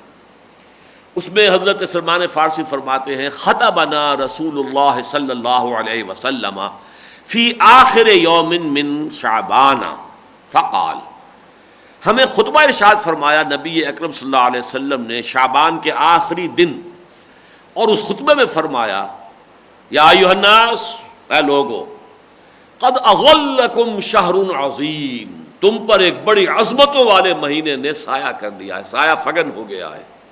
جیسے آپ انگریزی میں کہتے ہیں coming events cast their shadows before, تو شعبان کا آخری دن ہے، رمضان آیا چاہتا ہے، تو گویا کہ رمضان نے سایہ کر لیا ہے شعبان کے اس آخری دن پر، اس کا جو سایہ ہے وہ پڑ رہا ہے. قد اظلکم شہر عظیم، تم پر سایہ فگن ہو گیا ہے ایک بڑی عظمت والا مہینہ. شہر مبارک، بڑی برکتوں والا مہینہ. شہر فیہ لیلۃ خیر من الف شہر، وہ مہینہ جس میں ایک رات وہ بھی ہے جو 1000 راتوں سے زیادہ افضل ہے اپنی قدر و قیمت کے اعتبار سے. اب نوٹ کیجئے دو جملے حضور کے، جعل اللہ صیامہ فریضۃ وقیام لیلہ تطوعا، اللہ تعالیٰ نے قرار دیا ہے اس مہینے میں روزہ رکھنا فرض، اور اس کی راتوں میں جاگنا، کھڑے رہنا تمہاری مرضی پر، تطوعا، اس کو فرض نہیں کیا. لیکن نوٹ کیجئے کہ شروع میں لفظ ہے جعل اللہ. ویسے تو یہ کہ رات کی عبادت ہے، تہجد ہے، رات کو کھڑے ہونا ہے، یہ بقیہ جو مہینے ہیں آپ وہ شوال میں بھی اور شعبان میں بھی اور ذوالقعدہ میں بھی اور ذوالحجہ میں بھی اور محرم میں بھی، سفر میں بھی، جب بھی کریں، بہت بڑی بات ہے. تہجد ہے جس کا الزام جب چاہیں. لیکن یہاں لفظ جعل آگے مجعول کے صیغے میں، گویا کہ اس کے مفعول دونوں ہو گئے، لیکن ایک کا مجعول ہونا جو ہے فرض کے درجے میں. جعل اللہ صیامہ فریضۃ، اللہ تعالیٰ نے ٹھہرا دیا ہے، مقرر کر دیا ہے اس کے اندر روزہ رکھنا فرض، وقیام لیلہ تطوعا، اور اس کی راتوں کو کھڑے رہنا تمہاری مرضی پر، تطوع پر، تم اگر چاہو. یہ فرض نہیں کیا گیا. اگرچہ اس کو تطوع خاص اس درجے میں ہم نہیں کہیں گے کہ بالکل نفل کہہ دیں، اس لیے کہ حضور نے اس کا التزام کیا، حضور نے اس کی تشویق و ترغیب دلائی، لہذا صحابہ کرام نے اس پر عمل کیا. پھر یہ کہ حضرت عمر رضی اللہ تعالیٰ عنہ نے پھر ایک مصلحت عامہ کے لیے یہ تراویح کا نظام باجماعت مقرر کر دیا. لہذا یہ کہ اس میں یہ تو بحث ہو سکتی ہے کہ یہ واجب ہو گئی ہے نماز تراویح، یا یہ کہ یہ ابھی سنت مؤکدہ کے درجے میں ہے، لیکن بہرحال سنت ہے، اس میں کسی شک و شبہ کی گنجائش نہیں. تو یہ دو پروگرام اب ہو گئے. یہی وجہ ہے کہ جو متفق علیہ روایت ہے، جو کہ بخاری اور مسلم دونوں میں حضرت ابو ہریرہ رضی اللہ تعالیٰ عنہ سے، وہاں آپ دیکھیں گے یہ دونوں لفظ آتے ہیں بالکل پیرلل. حضور نے فرمایا من صام رمضان ایمانا واحتسابا غفر له ما تقدم من ذنبه ومن قام رمضان ایمانا واحتسابا غفر له ما تقدم من ذنبه. جس نے روزے رکھے یا روزہ رکھا ماہ رمضان کے دوران اس ایمان کے ساتھ اور اللہ تعالیٰ سے اس کا اجر و ثواب مانگنے اور طلب کرنے کی نیت کے ساتھ، اس کے پچھلے تمام گناہ معاف ہو جائیں گے. اور جو کھڑا رہا رمضان کی راتوں میں اسی ایمان اور احتساب کے ساتھ، غفر له ما تقدم من ذنبه ومن قام لیلۃ القدر ایمانا واحتسابا غفر له ما تقدم من ذنبه. اب ظاہر بات ہے قیام اللیل جو ہے وہ 1 گھنٹے کی تراویح جو ہے وہ اس کا تقاضا پورا نہیں ہوتا. قیام اللیل کا نصاب تو جو ہے وہ تو سورہ مزمل میں ہے، لفظ وہیں آیا ہے. یا ایھا المزمل قم اللیل الا قلیلا نصفہ او انقص منہ قلیلا او زد علیہ ورتل القرآن ترتیلا.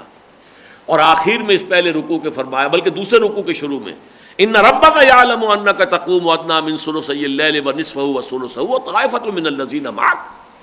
تو کم سے کم مقدار ایک تہائی شب بنتی ہے، لیکن یہ کہ اصل جو نصاب ہے وہ آدھی شب، آدھی رات، اور یہ کہ آدمی اور ذرا بڑھے اور تو 2/3 رات ہو جائے. تو یہ ہے در حقیقت نصاب قیام اللیل کا. اس سے کم پر قیام اللیل کا انطباق یا اطلاق نہیں ہو سکتا. اس حوالے سے اصل میں جو مقصود تھا وہ تو یہ تھا کہ دن میں تو روزہ رکھنا ہے، اور وہ ظاہر بات ہے دن کے 1 گھنٹے کا یا 2 گھنٹے کا نہیں، یہ پورے دن کا ہے. اور رات کو کھڑے رہنا اور جاگنا ہے قرآن کے ساتھ، وہ بھی ظاہر بات ہے کہ 1 گھنٹے کا یا 2 گھنٹے کا نہیں ہو سکتا، بلکہ یہ کہ رات کا معتدبہ حصہ جو ہے قرآن کے ساتھ جاگنے میں صرف ہو. یہ ہے کہ جس کی ترغیب دلائی گئی. چنانچہ ایک اور حدیث ہے، اسے بھی امام بیہقی لائے ہیں اپنی شعب الایمان میں. حضرت عبداللہ ابن عمرو بن العاص رضی اللہ تعالی عنہما اس کے راوی ہیں. حضور فرماتے ہیں القرآن والصیام یشفعان للعبد. روزہ اور قرآن بندے کے حق میں شفاعت کریں گے، سفارش کریں گے. یقول الصیام، روزہ یہ کہے گا اے رب منعتہ طعام والشہوات بالنہار، اے اللہ، اے رب، میں نے تیرے اس بندے کو دن کے وقت کھانے پینے سے اور اپنی خواہش نفس سے، جنسی خواہش سے روک کے رکھا، میری وجہ سے روکا رہا، بس میری شفاعت اس کے حق میں قبول فرما. وہ یقول القرآن، اور قرآن کہے گا منعتہ النوم باللیل، میں نے اسے رات کے وقت سونے سے روک کے رکھا، فشفعنی فی، تو میری شفاعت بھی اس کے حق میں قبول فرما. اور حضور فرماتے فیشفعان، ان دونوں کی شفاعت قبول ہوگی. یہاں بھی یہ دونوں چیزیں بالکل پیرلل آ رہی ہیں. تو یہ میں نے وضاحت کر دی کہ رمضان مبارک کا انتخاب ہو گیا اس لیے کہ نزول قرآن کا مہینہ ہے. اچھا، اس کا خاص تقاضا جو ہے وہ قرآن میں بیان نہیں کیا گیا، اسے سنت پر چھوڑ دیا گیا حضور صلی اللہ علیہ وسلم کے لیے. اس لیے کہ دین در حقیقت 2 چیزوں کے مجموعے کا نام ہے، کتاب اللہ و سنت رسولہ صلی اللہ علیہ وسلم.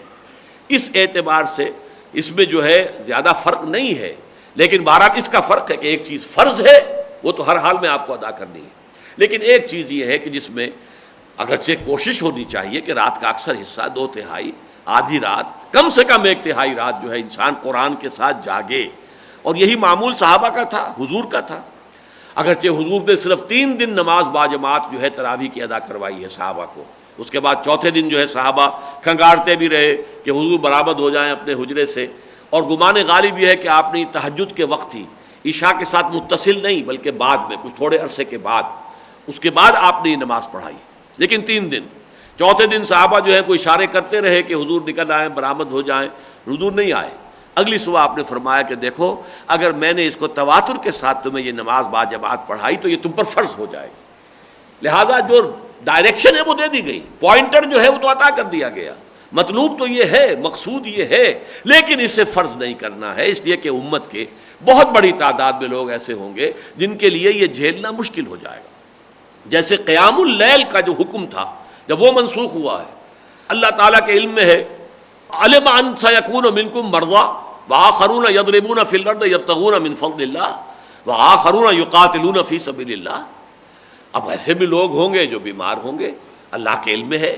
ایسے بھی ہوں گے جو زمین میں سفر کر رہے ہوں گے معاش کے لیے، تلاش کے لیے، کاروبار کے لیے، اور ایسے بھی ہوں گے جو اللہ کے لیے، اللہ کی راہ میں قتال کریں گے. تو اب یہ قیام اللیل کا حکم جو ہے یہ مستقل اور دائم نہیں رکھا جا سکتا. فقرؤوا ما تیسر من، جتنا ممکن ہو سکے تم قرآن پڑھ لیا کرو. واقیموا الصلاۃ وآتوا الزکاۃ، اور اس کا بدل ہم تمہیں یہ دے رہے ہیں کہ نماز قائم کرو، زکوٰۃ ادا کرو. واقرضوا اللہ قرضا حسنا، اللہ تعالیٰ کو اچھا قرض جو ہے وہ دیتے رہو، اللہ کے لیے انفاق کرتے رہو، اللہ کے دین کے لیے مال خرچ کرتے رہو.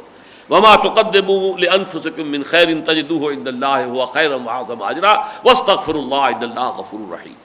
تو اس طریقے سے وہاں پر بھی جو ہے وہ حکم منسوخ ہوا، اور یہاں پر بھی جو ہے اس معاملے کے اندر اس میں جو ہے سختی نہیں کی گئی. تشویق و ترغیب تو آ گئی، وہ برقرار ہے، لیکن یہ معاملہ پھر حضرت عمر نے کیا ہے رضی اللہ تعالیٰ عنہ کہ وہ اپنے عہد خلافت میں ایک روز جب مسجد میں داخل ہوئے تو آپ نے دیکھا کہ مختلف ٹولیوں میں لوگ علیحدہ علیحدہ، کوئی اس کونے میں کھڑے ہیں، کچھ لوگ یہ ہیں جو حفاظ جو تھے وہ قرآن پڑھ رہے ہیں، کچھ لوگ ان کے پیچھے کھڑے ہوئے سن رہے ہیں نماز کی شکل میں. تو ان کا کیا ہی اچھا ہو کہ ایک ہی امام کے پیچھے ان کو جمع کر دیا جائے. لہذا یہ ان کا اجتہاد ہے، اور یہ اجتہاد چونکہ خلیفہ راشد کا ہے، لہذا اہل سنت کے جو چاروں مسلک ہیں، چاہے حنفی ہو، چاہے مالکی ہو، چاہے شافعی ہو، چاہے حنبلی ہو، ان سب کے نزدیک جو ہے یہ اب کم سے کم سنت مؤکدہ بلکہ یہ واجب کے درجے تک میں ہے. اس لیے کہ حضور نے فرمایا علیکم بسنتی و سنت الخلفاء الراشدین المہدیین، تمہارے ذمے ہے کہ تم پیروی کرو میری سنت کی بھی اور میرے خلفاء راشدین کی سنت کی بھی. لیکن یہ کہ پھر اس کو اور دوسرے یہ کیا گیا کہ اسے متصل کر دیا عشاء کے ساتھ، تاکہ عشاء کے ساتھ آدمی جو ہے، اور یہ کام ہر شخص کر سکتا ہے، مزدور بھی کر سکتا ہے، جو شخص پورے دن جو ہے کام کرتا رہا ہے وہ بھی عشاء کے ساتھ 1 گھنٹہ اضافی لگا دینا یہ کوئی مشکل کام نہیں ہے، یہ ہر شخص کر سکتا ہے. تو جیسے کہتے ہیں مالا یدرک کلہ لا یترک کلہ، جو شے پوری کی پوری حاصل نہ کی جا سکے اسے پوری کی پوری کو چھوڑ بھی نہیں دینا چاہیے. جتنی حاصل ہو سکتے اتنی تو حاصل کر لی جائے. تو اگر یہ تہائی شب، نصف شب، 2/3 شب جاگنا ممکن نہیں ہے تو کم سے کم یہ کہ یہ 1 گھنٹہ تو لگا لیا کرو کہ اس میں تم جو ہے وہ 20 رکعتوں میں، یا بعض جگہوں پر یہ 36 رکعتوں تک آتا ہے. جو امام مالک کی جو فقہ ہے، فقہ مالکیہ، اس کے اندر 36 رکعتیں بھی ہیں، لیکن یہ کہ عام طور پر 20 ہی کا معاملہ ہے. چنانچہ حنبلی فقہ جو ہے کہ جو یوں سمجھیے کہ اہل حدیث فقہ سے نزدیک ترین ہے، امام احمد ابن حنبل جو ہیں ان چاروں ائمہ میں سے سب سے جو بعد کے ہیں وہ امام احمد ابن حنبل ہیں، جن کے سامنے امام اعظم کے اجتہادات بھی موجود تھے، امام مالک کے اجتہادات بھی موجود تھے، امام شافعی کے اجتہادات بھی موجود تھے. تو گویا کہ مؤخر ہونے کے نتیجے میں انہیں یہ فائدہ ہوا کہ ان سب کے اجتہادات بھی ان کے سامنے تھے، ان پر غور کر کے انہوں نے ایک رائے قائم کی. ان کے نزدیک بھی 20 رکعتیں ہیں. چنانچہ 20 ہی رکعتیں ہیں کہ جو حرمین شریفین میں، مسجد حرام میں بھی، مسجد نبوی میں بھی، مکے میں بھی اور مدینہ منورہ میں 20 رکعتیں ادا کی جاتی ہیں. بہرحال یہاں میں نے وضاحت کر دی ہے شہر رمضان کے حوالے سے اس جو عبادت صوم ہے اس کے ساتھ ایک اضافی عبادت ہے رات کو قرآن کے ساتھ جاگنے کی، جس میں کہ مقصود تو یہ ہے کہ کم سے کم تہائی شب انسان جو ہے بسر کرے نماز قرآن کے ساتھ، قرآن پڑھے، قرآن سیکھے، قرآن سنے. لیکن یہ ہے کہ کم سے کم جو ہے اس سے جو ہے کوئی شخص جو ہے اگر نہیں کر سکتا ہے تو بہرحال وہ تراویح کا نظام جو ہے اسی سے استفادہ کرے. شہر رمضان الذی انزل فیہ القرآن ھدی للناس وبینات من الھدی والفرقان فمن شہد منکم الشہر فلیصم. تو جو کوئی بھی تم میں سے موجود ہو یا تم میں سے جو شخص بھی پائے اس مہینے کو، یعنی سفر پر نہیں ہے وہ بلکہ اپنے ہاں مقیم ہے، تو اس کے لیے فلیصم ہو. اب یہ صیغہ امر آیا ہے، اب اس کے لیے لازم ہے کہ اس کے روزے رکھے، اس کے دوران پورا مہینہ جو ہے وہ روزے رکھ کر بسر کرے. البتہ جو پہلی رعایت تھی اسے دوبارہ دہرا دیا، یہ رعایت برقرار رہے گی. ومن کان مریضا او علی سفر فعدۃ من ایام اخر. جو کوئی بیمار ہو یا سفر پر ہو، اور یہ میں نے عرض کیا تھا کہ یہ جو تکرار ہے اسی نے میرے ذہن کو ادھر راغب کیا تھا کہ یہ دونوں جو ہے صوم رمضان سے متعلق نہیں ہو سکتی باتیں، بلکہ یہ مختلف اوقات میں نازل ہونے والے احکام ہیں. پھر ایام و معدودات کے لفظ پر غور کرنے سے مزید بات واضح ہوئی کہ 30 دن جو ہے اس پر ایام و معدودات کا اطلاق مناسب معلوم نہیں ہوتا. وہ گنتی کے چند دن نہیں ہے، 30 دن تو بہرحال ایک مدت بنتی ہے، لہذا وہی 3 دن والی بات جو ہے وہ صحیح ہے، واللہ اعلم. لیکن یہ کہ فرمایا یرید اللہ بکم اليسر ولا یرید بکم العسر، یہ گویا کہ ایک ڈائریکٹو ہے. اللہ تمہارے لیے آسانی چاہتا ہے، سختی نہیں چاہتا. یعنی یہ کہ تشدد پسندی جو ہے دین میں وہ پسند نہیں ہے. ایک شخص کو 104 بخار چڑھا ہوا ہے لیکن روزہ نہیں چھوڑنا، یہ تشدد ہے، یہ تقویٰ نہیں ہے، بلکہ مولانا مودودی کی اصطلاح میں تقویٰ کا حیضہ ہے. یہ در حقیقت پسندیدہ اور مطلوب شے نہیں ہے. یا یہ ہے کہ سفر پہ ہے روزہ رکھا ہوا، اور سفر بھی کیونکہ بعض صحابہ نے یہ واقعہ ہوا حضور کے زمانے میں کہ سفر پر تھے آپ، کسی غزوے پر ہوں گے، تو وہاں جا کر کچھ لوگ روزے سے تھے، کچھ نہیں تھے. جو روزے والے تھے وہ تو جا کے بے سود ہو کر گر گئے، اور جو جن کے روزے نہیں تھے انہوں نے جا کے خیمے میں لگائے، وہاں انتظام کیا. تو حضور نے فرمایا آج جو روزہ نہ رکھنے والے ہیں وہ اجر میں بازی لے گئے ان سے کہ جنہوں نے روزہ رکھا ہے. یہ تو آ کے بے سود ہو کے گر گئے یہاں پر، انہوں نے آ کر جو ہے کام کیا، محنت کی ہے. اسی طریقے سے ایک شخص کو آپ نے دیکھا کہ وہ بے ہوش ہو گیا ہے، روزے سے تھا. پوچھا کیا وجہ ہے روزے سے؟ فرمایا لیس من البر الصیام فی السفر، سفر میں روزہ رکھنا یہ کوئی نیکی کے کاموں میں سے نہیں ہے. وہی بات وہ لیس البر ان تولوا وجوہکم قبل المشرق والمغرب. لیکن یہ ہوتا ہے کہ کچھ لوگوں میں وہ مذہبیت جو ہے جب اس کا کچھ زیادہ ہی رنگ چڑھ جاتا ہے مذہبیت کا. ایک ہے دین، جب ایک تصور جو ہے بہت وسیع ہوگا تو ہر چیز جو ہے وہ اس کے اندر اپنے پروپورشنیٹ مقام پر آ جائے گی. جب وہ دین کا تصور تو رہا نہیں، نرا مذہب رہ گیا ہے، تو اب یہ تمام چیزیں جو ہے ریچولز جو ہیں یہ آؤٹ آف پروپورشن جو ہے میگنیفائی ہو کر سامنے آ جاتی ہیں. ان کی اہمیت اور ان کے لیے جو ہے حساسیت جو ہے لوگوں میں بہت بڑھ جاتی ہے. تو فرمایا یہ اب یہ گویا کہ پالیسی سٹیٹمنٹ ہے، یرید اللہ بکم اليسر ولا یرید بکم العسر. اللہ تمہارے ساتھ آسانی چاہتا، سختی نہیں چاہتا. وَلِتُكْمِلُوا الْعِدَّةَ، البتہ اب یہ لازم ہے، وہ رعایت ختم ہو گئی. وَعَلَى الَّذِينَ يُطِيقُونَهُ فِدْيَةٌ طَعَامُ مِسْكِين، وہ رعایت ختم ہو گئی. وَلِتُكْمِلُوا الْعِدَّةَ، تاکہ تم مکمل کرو تعداد. بخار کی وجہ سے 3 روزے رہ گئے تو 3 روزے جو ہیں بعد میں پورے کرو. سفر کی وجہ سے کچھ روزے قضا ہو گئے تو بعد میں پورے. اب تعداد پوری کرنی ہوگی. اگر 29 کا رمضان تھا تو 29 کی تعداد پوری کرنی ہوگی، 30 کا رمضان تھا تو 30 کی تعداد پوری کرنی ہوگی. اب وہ دوسری رعایت ختم ہو گئی. وَلِتُكَبِّرُوا اللَّهَ عَلَىٰ مَا هَدَاكُمْ، اور تاکہ تم اللہ کی کبریائی کا اعلان کرو، تکبیر کرو اللہ کی اس پر کہ جو تمہیں ہدایت اس نے عطا کی ہے. اب ایک تو اس تکبیر پر عمل ہم کرتے ہیں عیدین میں، جاتے آتے تکبیر پڑھتے ہوئے جانا، تکبیر پڑھتے ہوئے آنا، اللہ اکبر اللہ اکبر لا الہ الا اللہ اللہ اکبر اللہ اکبر وللہ الحمد، یہ تکبیر ہے. پھر جب ہم نمازیں پڑھتے ہیں، عید الاضحیٰ کی ہو یا عید الفطر کی ہو، تو اضافی تکبیریں ہوتی ہیں، 6 تکبیریں اضافی، 3 پہلی رکعت میں، 3 بعد میں. لیکن تکبیر بمانی اللہ کو بڑا کرنا، اللہ کی بڑائی کا نظام قائم کرنا، اس کے حوالے سے اس کا تعلق جڑ جائے گا. اس سے اگلے رکوع میں مضمون آ رہا قتال فی سبیل اللہ کا، وَقَاتِلُوهُمْ حَتَّىٰ لَا تَكُونَ فِتْنَةٌ وَيَكُونَ الدِّينُ لِلَّهِ. اب جنگ جاری رکھو یہاں تک کہ فتنہ ختم ہو جائے اور دین اللہ کے لیے ہو جائے خالص، اللہ کی حکومت قائم ہو جائے. اسی طرح جب سورہ حج میں یہ الفاظ آئے ہیں وَلِتُكَبِّرُوا اللَّهَ عَلَىٰ مَا هَدَاكُمْ، تو اس کے فوراً بعد قتال کا حکم ہے. أُذِنَ لِلَّذِينَ يُقَاتَلُونَ بِأَنَّهُمْ ظُلِمُوا وَإِنَّ اللَّهَ عَلَىٰ نَصْرِهِمْ لَقَدِيرٌ. تو اس اعتبار سے وہ جو تکبیر رب کی عملی تحریک اور جد و جہد جاری تھی، اس کا جو آخری مرحلہ تھا قتال، اس کی طرف بھی ایک پوائنٹر ہے، اس کی طرف بھی ایک اشارہ کیا جا رہا ہے.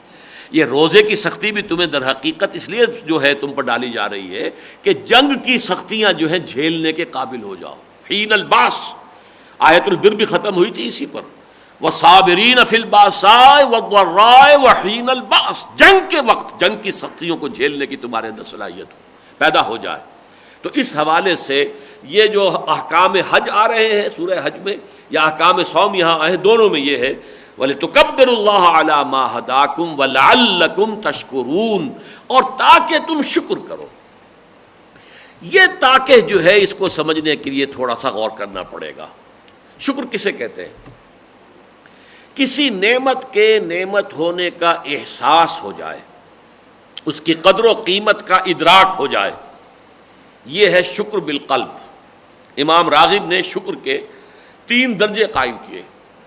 ویسے یہ لفظ جو آتا ہے عربی لغت میں عین شکرا، ایک ایسا چشمہ ہے جس میں سے پانی ابل رہا ہے، کوئی شے جو ہے اندر سے خوب ابل رہی ہے. اسی طرح شکر کا جذبہ جو ہے وہ انسان کے دل کی گہرائیوں سے ابھرتا ہے اگر اس کی فطرت مسخ نہیں ہوئی ہے، اگر وہ سلیم الفطرت انسان ہے. تو اگر کسی شخص نے اس کے ساتھ کوئی بھلائی کی ہے، نیکی کی ہے، اس کی کوئی تکلیف رفع کی ہے، اس کی کوئی ضرورت پوری کی ہے، تو جیسے کہ کسی چشمے کے اندر سے پانی ابلتا ہے، ایسے ہی قلب کی گہرائیوں سے تشکر کا ایک چشمہ جو ہے پھوٹتا ہے. تو سب سے پہلا مرحلہ اس کا یہ کہ دل میں ادراک اور احساس ہو جائے کہ اس شخص نے میرے ساتھ بڑی بھلائی کی ہے. اگر اس کا ادراک ہی نہیں ہوا، جس کی مثال یہ ہے کہ آپ نے بچے کے ہاتھ پر ہیرا رکھ دیا، بچے کو کیا پتا کہ یہ ہیرا ہے کہ کانچ ہے، اسے تو اس کا شعور ہی نہیں ہے، تو وہ ہیرے کے متناسب پروپورشنیٹ شکر نہیں پیدا ہوگا اس کے اندر. جبکہ کسی جوہری کے ہاتھ میں آپ نے ہیرا رکھ دیا ہو تو اس کے اندر وہ تشکر جو ہے پروپورشنیٹ ہوگا کہ مجھے کیا شے دے دی گئی ہے. تو امام راغب کہتے ہیں یہ ہے شکر بالقلب، ادراک ہو جائے کسی نعمت کا کہ یہ نعمت کتنی بڑی ہے. پھر شکر باللسان ہے، زبان سے شکر ادا کرو.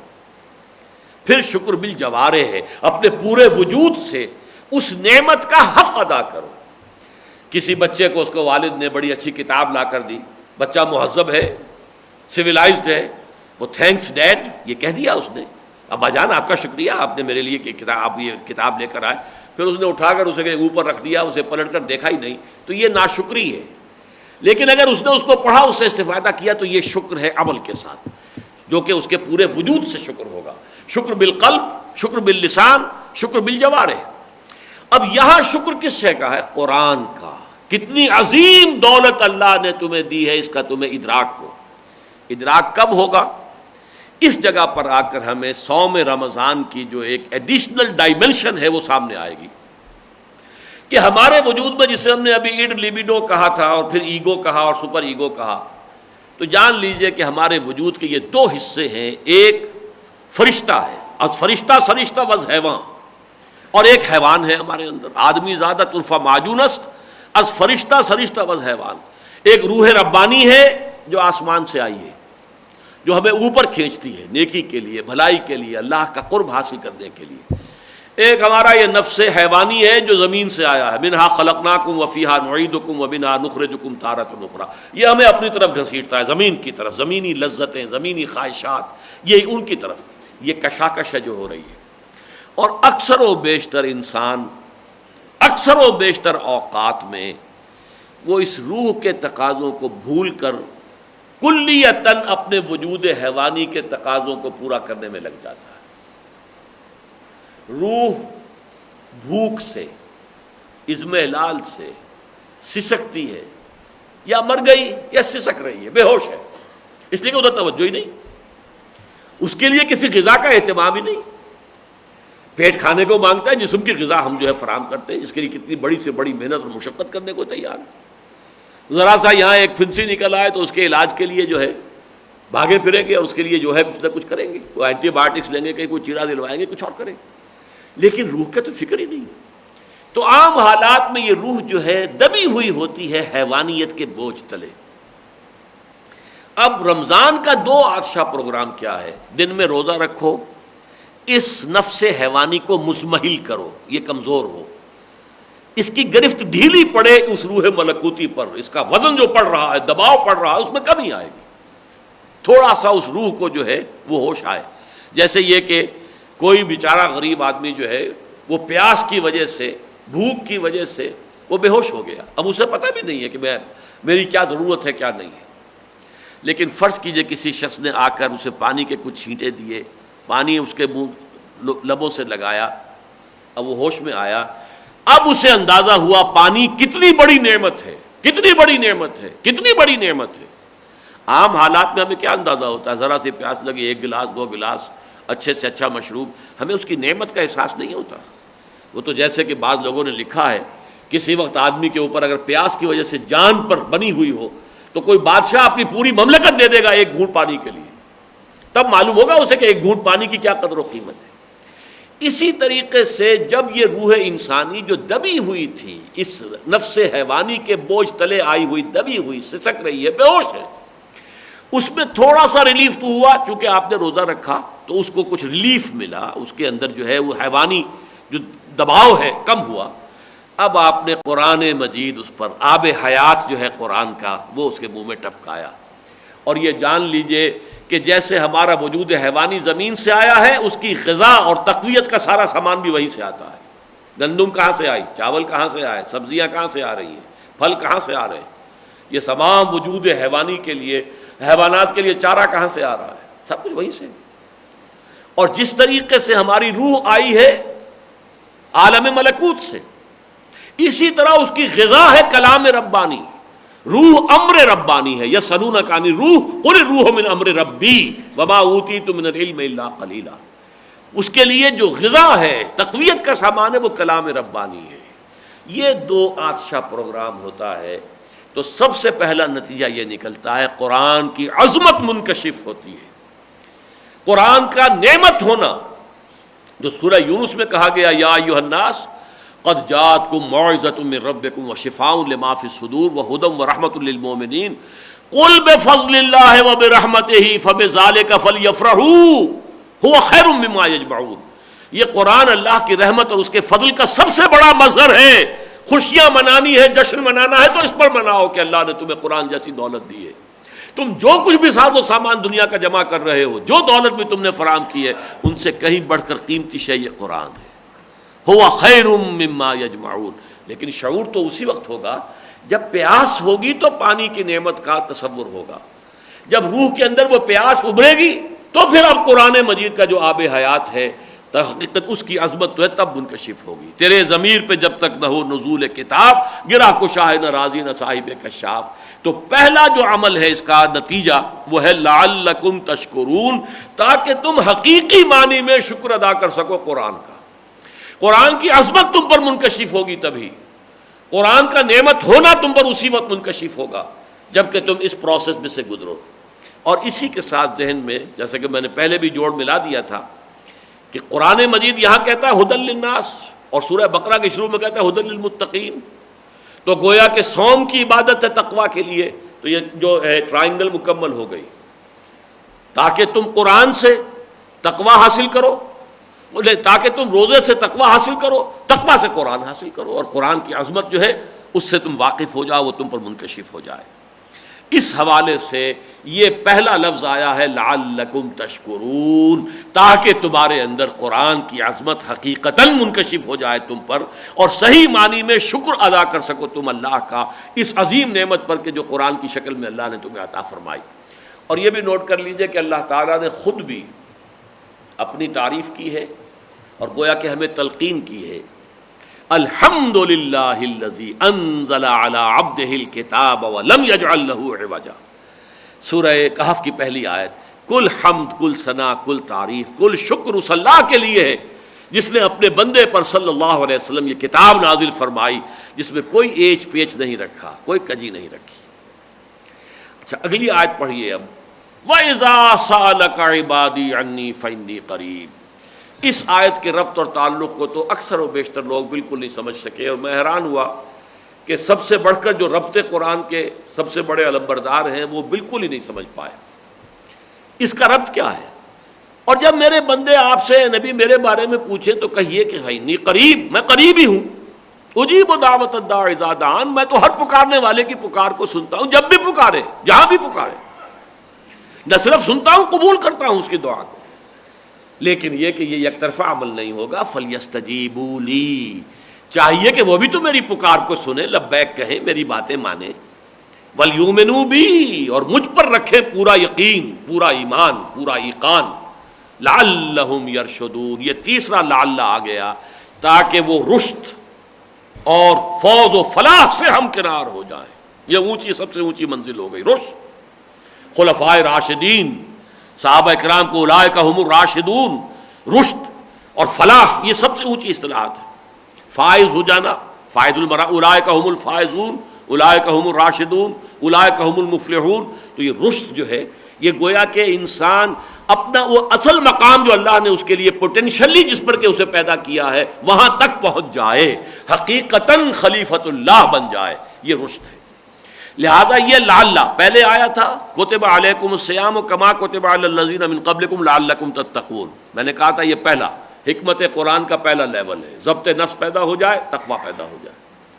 اس کے بعد شہر رمضان الذی انزل فیہ القرآن، اس کے لیے عبادت کے لیے ہم نے مقرر کر دیا رمضان کا مہینہ جس میں قرآن نازل ہوا، اس کے روزے بھی رکھو۔ اور جیسا کہ میں نے عرض کیا کہ اگرچہ یہاں نہیں ہے لیکن سنت رسول کے ذریعے سے وہ دوسری عبادت جو ہے واضح کر دی گئی کہ رات کا زیادہ سے زیادہ جتنا بھی ممکن ہے حصہ قرآن کے ساتھ گزارو، جاگو اور قرآن کو اپنے اندر اتارو۔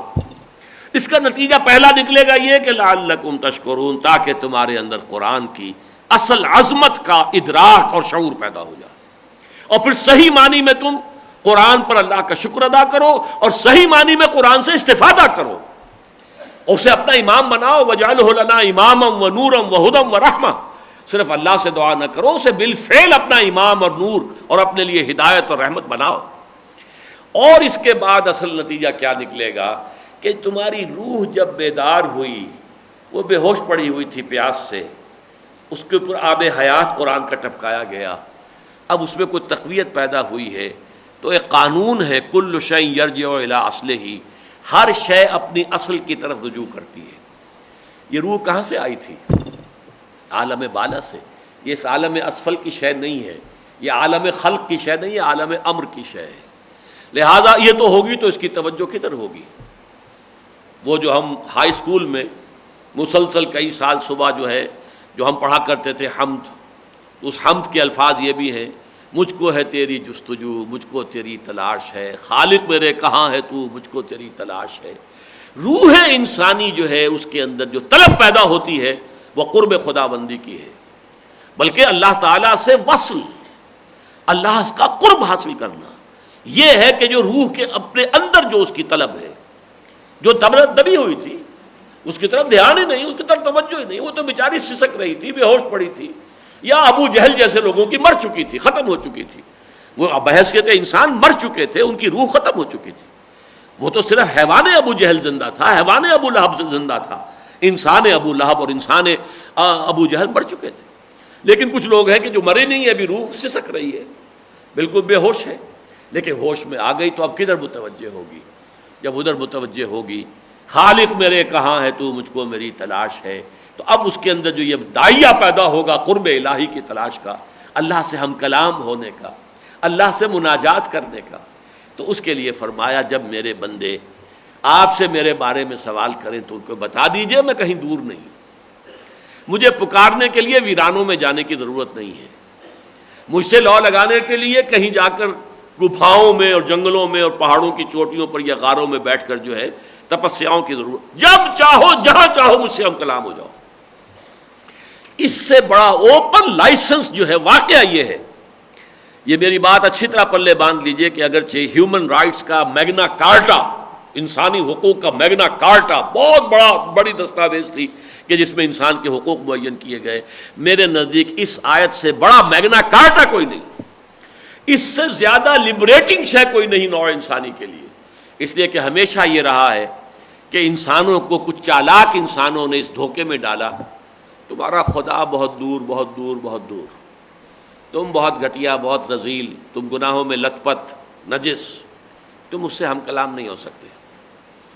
کچھ انٹرمیڈیریز ہیں، کچھ درمیانی لنکس ہیں، کچھ دیوتا ہیں، کچھ دیویاں ہیں، وہ اہل اللہ ہیں، کچھ فوت شدہ ہیں، ان کے مقابر ہیں، ان کے مجاور ہوتے ہیں، پروہت ہوتے ہیں، پجاری ہوتے ہیں، ان کی مٹھی گرم کرو، ان کو نذرانے پیش کرو، پھر یہ تمہاری درخواستیں جو ہے پہنچائیں گے وہاں تو شاید قبول ہو جائے۔ یہ بدترین ایکسپلائٹیشن نو انسانی کی مذہب کے حوالے سے ہوئی۔ پوپ کے پاس جاؤ، کنفیس کر لو اپنے گناہ کو، کچھ نذرانہ بھی دے دو، وہ معافی کا پرچہ دے دے گا تم، اسے اختیار حاصل، عام پادری کو بھی اختیار حاصل۔ یہ جو ہے کہ انسان کے اور اللہ کے درمیان کچھ حاجب، کچھ دربان، کچھ انٹرمیڈیریز، ان کو بٹھا کر اور انسان کے اور اللہ کے درمیان فاصلہ، یہ ہے در حقیقت جسے اقبال نے کہا کہ پیران کلیسا کو کلیسا سے اٹھا دو، کیوں خالق و مخلوق میں حائل رہے پردے، پیران کلیسا کو کلیسا سے اٹھا دو۔ خالق اور مخلوق میں کوئی پردہ نہیں، دل کے آئینے میں ہے تصویر یار، جب ذرا گردن جھکائی دے، جب چاہو ہم سے ہم کلام ہو جاؤ۔ وَإِذَا سَأَلَكَ عِبَادِي عَنِّي فَإِنِّي قَرِيبٌ أُجِيبُ دَعْوَةَ الدَّاعِ إِذَا دَعَانِ۔ ہاں لیکن یہ لازم ہے، دیکھیے اسی کو علامہ اقبال نے اپنے جو خطبات ہیں ان میں سے ایک خطبے کا عنوان بنایا، دی میننگ آف پریئر ان اسلام۔ یہ دعا کیا ہے؟ اذا دعان، مجیب دعوت الداع اذا دعان، میں تو ہر پکارنے والے کی پکار کو سنتا ہوں جب بھی مجھے پکارے، جب بھی مجھ سے دعا کرے، نہ صرف سنتا ہوں قبول بھی کرتا ہوں۔ یہ دعا کیا ہے؟ اقبال نے بہت خوبصورت تعبیر کی ہے، یہ ہمارے اندر جو روح ہے، یہ ہماری انائے صغیر ہے، میں یہ میں جب میں کہتا ہوں تو میرا اصل میں یہ روحانی وجود ہے، انائے صغیر، دی فائنائٹ ایگو، انائے محدود، اور اللہ کیا ہے؟ وہ انائے لامحدود، جس کے لیے پھر میرے ذہن میں آ گئی ہے وہ آیت قرآن مجید میں سورہ طٰہٰ کے ابتدا میں جو آیت آئی ہے، وہ اللہ تعالیٰ کے انائے کبیر، اس کی عظمت اور جلالت کے لیے شاید اس سے زیادہ موضوع الفاظ نہ ہو۔ اننی انا اللہ لا الہ الا انا فاعبدنی واقم الصلاۃ لذکری، یقیناً میں ہی ہوں اللہ جو الہ واحد ہے، کوئی الہ نہیں ہے میرے سوا، بس میری بندگی کرو۔ اننی لا الہ الا انا اننی انا اللہ لا الہ الا انا فاعبدنی. یہ انا کبیر ہے، بڑی انا، انفائنائٹ ایگو، انا مطلق، انا لا محدود. اور دعا جو ہے وہ در حقیقت اس انا صغیر کا انا کبیر کے روبرو آ جانا، ہم کلام ہونا. یہ چھوٹی انا میری اور یہ بڑی، بہت بڑی انا اللہ کی. جب یہ چھوٹی انا روبرو ہوتی ہے، اسی لیے دیکھیے کہا حضور نے الصلاۃ معراج المومنین. یہ نماز تو اصل میں اہل ایمان کی معراج ہے. جیسے مخاطبہ الہی سے محمد الرسول اللہ سرفراز ہوئے معراج میں، اسی طریقے سے ایک بندہ مومن نماز کے اندر اللہ سے ہم کلام ہوتا ہے. وہ جو حدیث قدسی ہے قسمت الصلاۃ بینی و بین عبدی نصفین، اس کی شرح کے اندر تفصیل آتی ہے. جب بندہ کہتا ہے الحمدللہ رب العالمین، اللہ فوراً فرماتا ہے حمدنی عبدی، میرے بندے نے میری حمد کی ہے. جب کہتا ہے الرحمن الرحیم اثنا علی عبدی، میرے بندے نے میری ثنا کی ہے. جب بندہ کہتا ہے مالک یوم الدین، اللہ فرماتا ہے مجدنی عبدی، میرے بندے نے میری بزرگی بیان کی ہے. یہ جو قرب ہے یہ ہے دعا. دس از دی ایسنس آف دعا.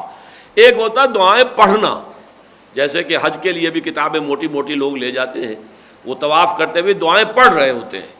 وہ دعا کا پڑھنا اور ہے دعا کا مانگنا، دعا میں ہم کلام ہونا اللہ سے، یہ بالکل دوسری شے ہے.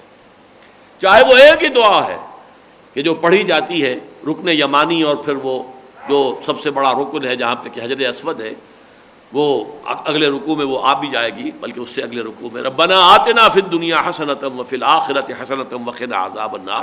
یہ گویا کہ سب سے بڑی دعا ہے. لیکن یہ کہ دعا کا قلب کی گہرائیوں سے نکلنا اور اس کیفیت کا حاصل ہو جانا حضوری کا، جسے ہم حضوری کہتے ہیں. آپ گویا کہ اللہ کی پریزنس میں ہیں، اللہ کے سامنے کھڑے ہیں، روبرو ہیں، انائے صغیر انائے کبیر سے ہم کلام ہیں. یہ ہے در حقیقت دعا، اور یہ ہے معراج انسانیت. اس لیے حضور نے اسی دعا کو کہا ہے الدعاء مخ العبادہ. یہ دعا جو ہے عبادت کا اصل نچوڑ ہے. دعا جو ہے اس کا لب لباب ہے، عبادت کا جوہر ہے. بلکہ ایک حدیث میں آیا الدعاء هو العبادہ، دعا ہی تو اصل عبادت ہے. اس لیے کہ در حقیقت ایسنس یہی ہے کہ انائے صغیر انائے کبیر کے سامنے آ جائے، ہم کلام ہو. یہی وجہ ہے کہ نماز شروع کرتے ہوئے انی وجہت وجہی للذی فطر السماوات والارض حنیفا. چاہے یہ کہ الفاظ تو کہہ دیے ہیں لیکن ذہن کہیں اور ہی الجھا ہوا ہے. ایک ہے ہمتن آپ متوجہ ہو جائے. یہ ہے در حقیقت روزے اور دن کا روزہ، رات کا قیام بالقرآن، سیام بالنہار، قیام بالقرآن باللیل. ان دو کا جو پروگرام بنے گا وہ emancipation of the soul of the spirit, انسان کی روح ملکوتی وہ گویا کہ آزاد ہوگی. اس کی زنجیروں میں جو جکڑا ہوا تھا اسے جو ہے وہ ایک آزادی نصیب ہوگی، اور اس کے نتیجے میں وہ اللہ کی طرف متوجہ ہو کر اس سے ہم کلام ہوگی. اور یہ ہے رشد.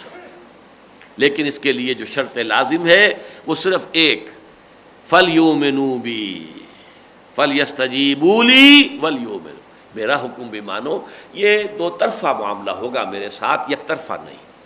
ان تنصر اللہ ینصرکم، اگر تم اللہ کی مدد کرو گے اللہ تمہاری مدد کرے گا. فاذکرونی اذکرکم، یہ ہم پڑھ چکے ہیں. تم مجھے یاد رکھو میں تمہیں یاد رکھوں گا. تم میری طرف چل کر آؤ گے میں دوڑ کر آؤں گا. تم بالش بڑھاؤ گے میں ہاتھ بڑھاؤں گا. تم اپنا رخ پھیر لو گے میں بھی پھیر لوں گا. تم دوبارہ رجوع کرو گے میں بھی رجوع کروں گا. تواب اللہ بھی ہے، تواب بندہ بھی ہے. شکر تم کرو گے میں بھی کروں گا. شکور اللہ بھی ہے، شکور بندہ بھی ہے. بندہ اللہ کی نعمت پر شکر ادا کرتا ہے اور اللہ اس کی شکر کی قدر فرماتا ہے. ہم لفظی ترجمہ کرتے ہوئے جو ہے فرق کر دیتے ہیں کہ اللہ کی شان میں وہ لفظ جو ہے اس کے شایان شان استعمال ہو. لفظ تو وہی ہے شکور. شکور بندہ بھی ہے، اللہ بھی ہے. تواب اللہ بھی ہے، تواب بندہ بھی ہے. اور یہ کہ اللہ بھی یاد رکھتا ہے. اگر میرا بندہ مجھے اپنے دل میں یاد کرتا ہے میں بھی اسے اپنے دل میں یاد کرتا ہوں. اور اگر میرا بندہ میرا ذکر کرتا ہے کسی محفل میں تو میں اس سے کہیں اعلیٰ اور عرفہ محفل میں ذکر کرتا ہوں، ملائکہ مقربین کی محفل میں، کہ میرا بندہ اس وقت میرا ذکر کر رہا ہے. یہ جو مضمون ہے اس کے بارے میں عرض کر دوں کہ یہ جو میرا کتاب چاہے عظمت صوم، اب اس موضوع پر اس سے زیادہ بیان کرنا اس وقت ممکن نہیں تھا، لیکن یہ وہ 18-20 صفحات کا کتاب چاہے، میں یہ مشورہ دوں گا کہ ضرور اس موقع پر اس کو پڑھ لیں۔ حکمت و احکام صوم، اگرچہ 2 آیتیں رہ گئی ہیں، وہ تو اب اگلی اتوار ہی کو ہوں گی، لیکن بہرحال یہ کہ اس میں جو حکمت صوم ہے اس کے تینوں درجے جو ہیں آج کسی نہ کسی درجے میں بیان ہو گئے ہیں۔ اقول قولی ھذا واستغفر اللہ لی ولکم ولسائر المسلمین والمسلمات۔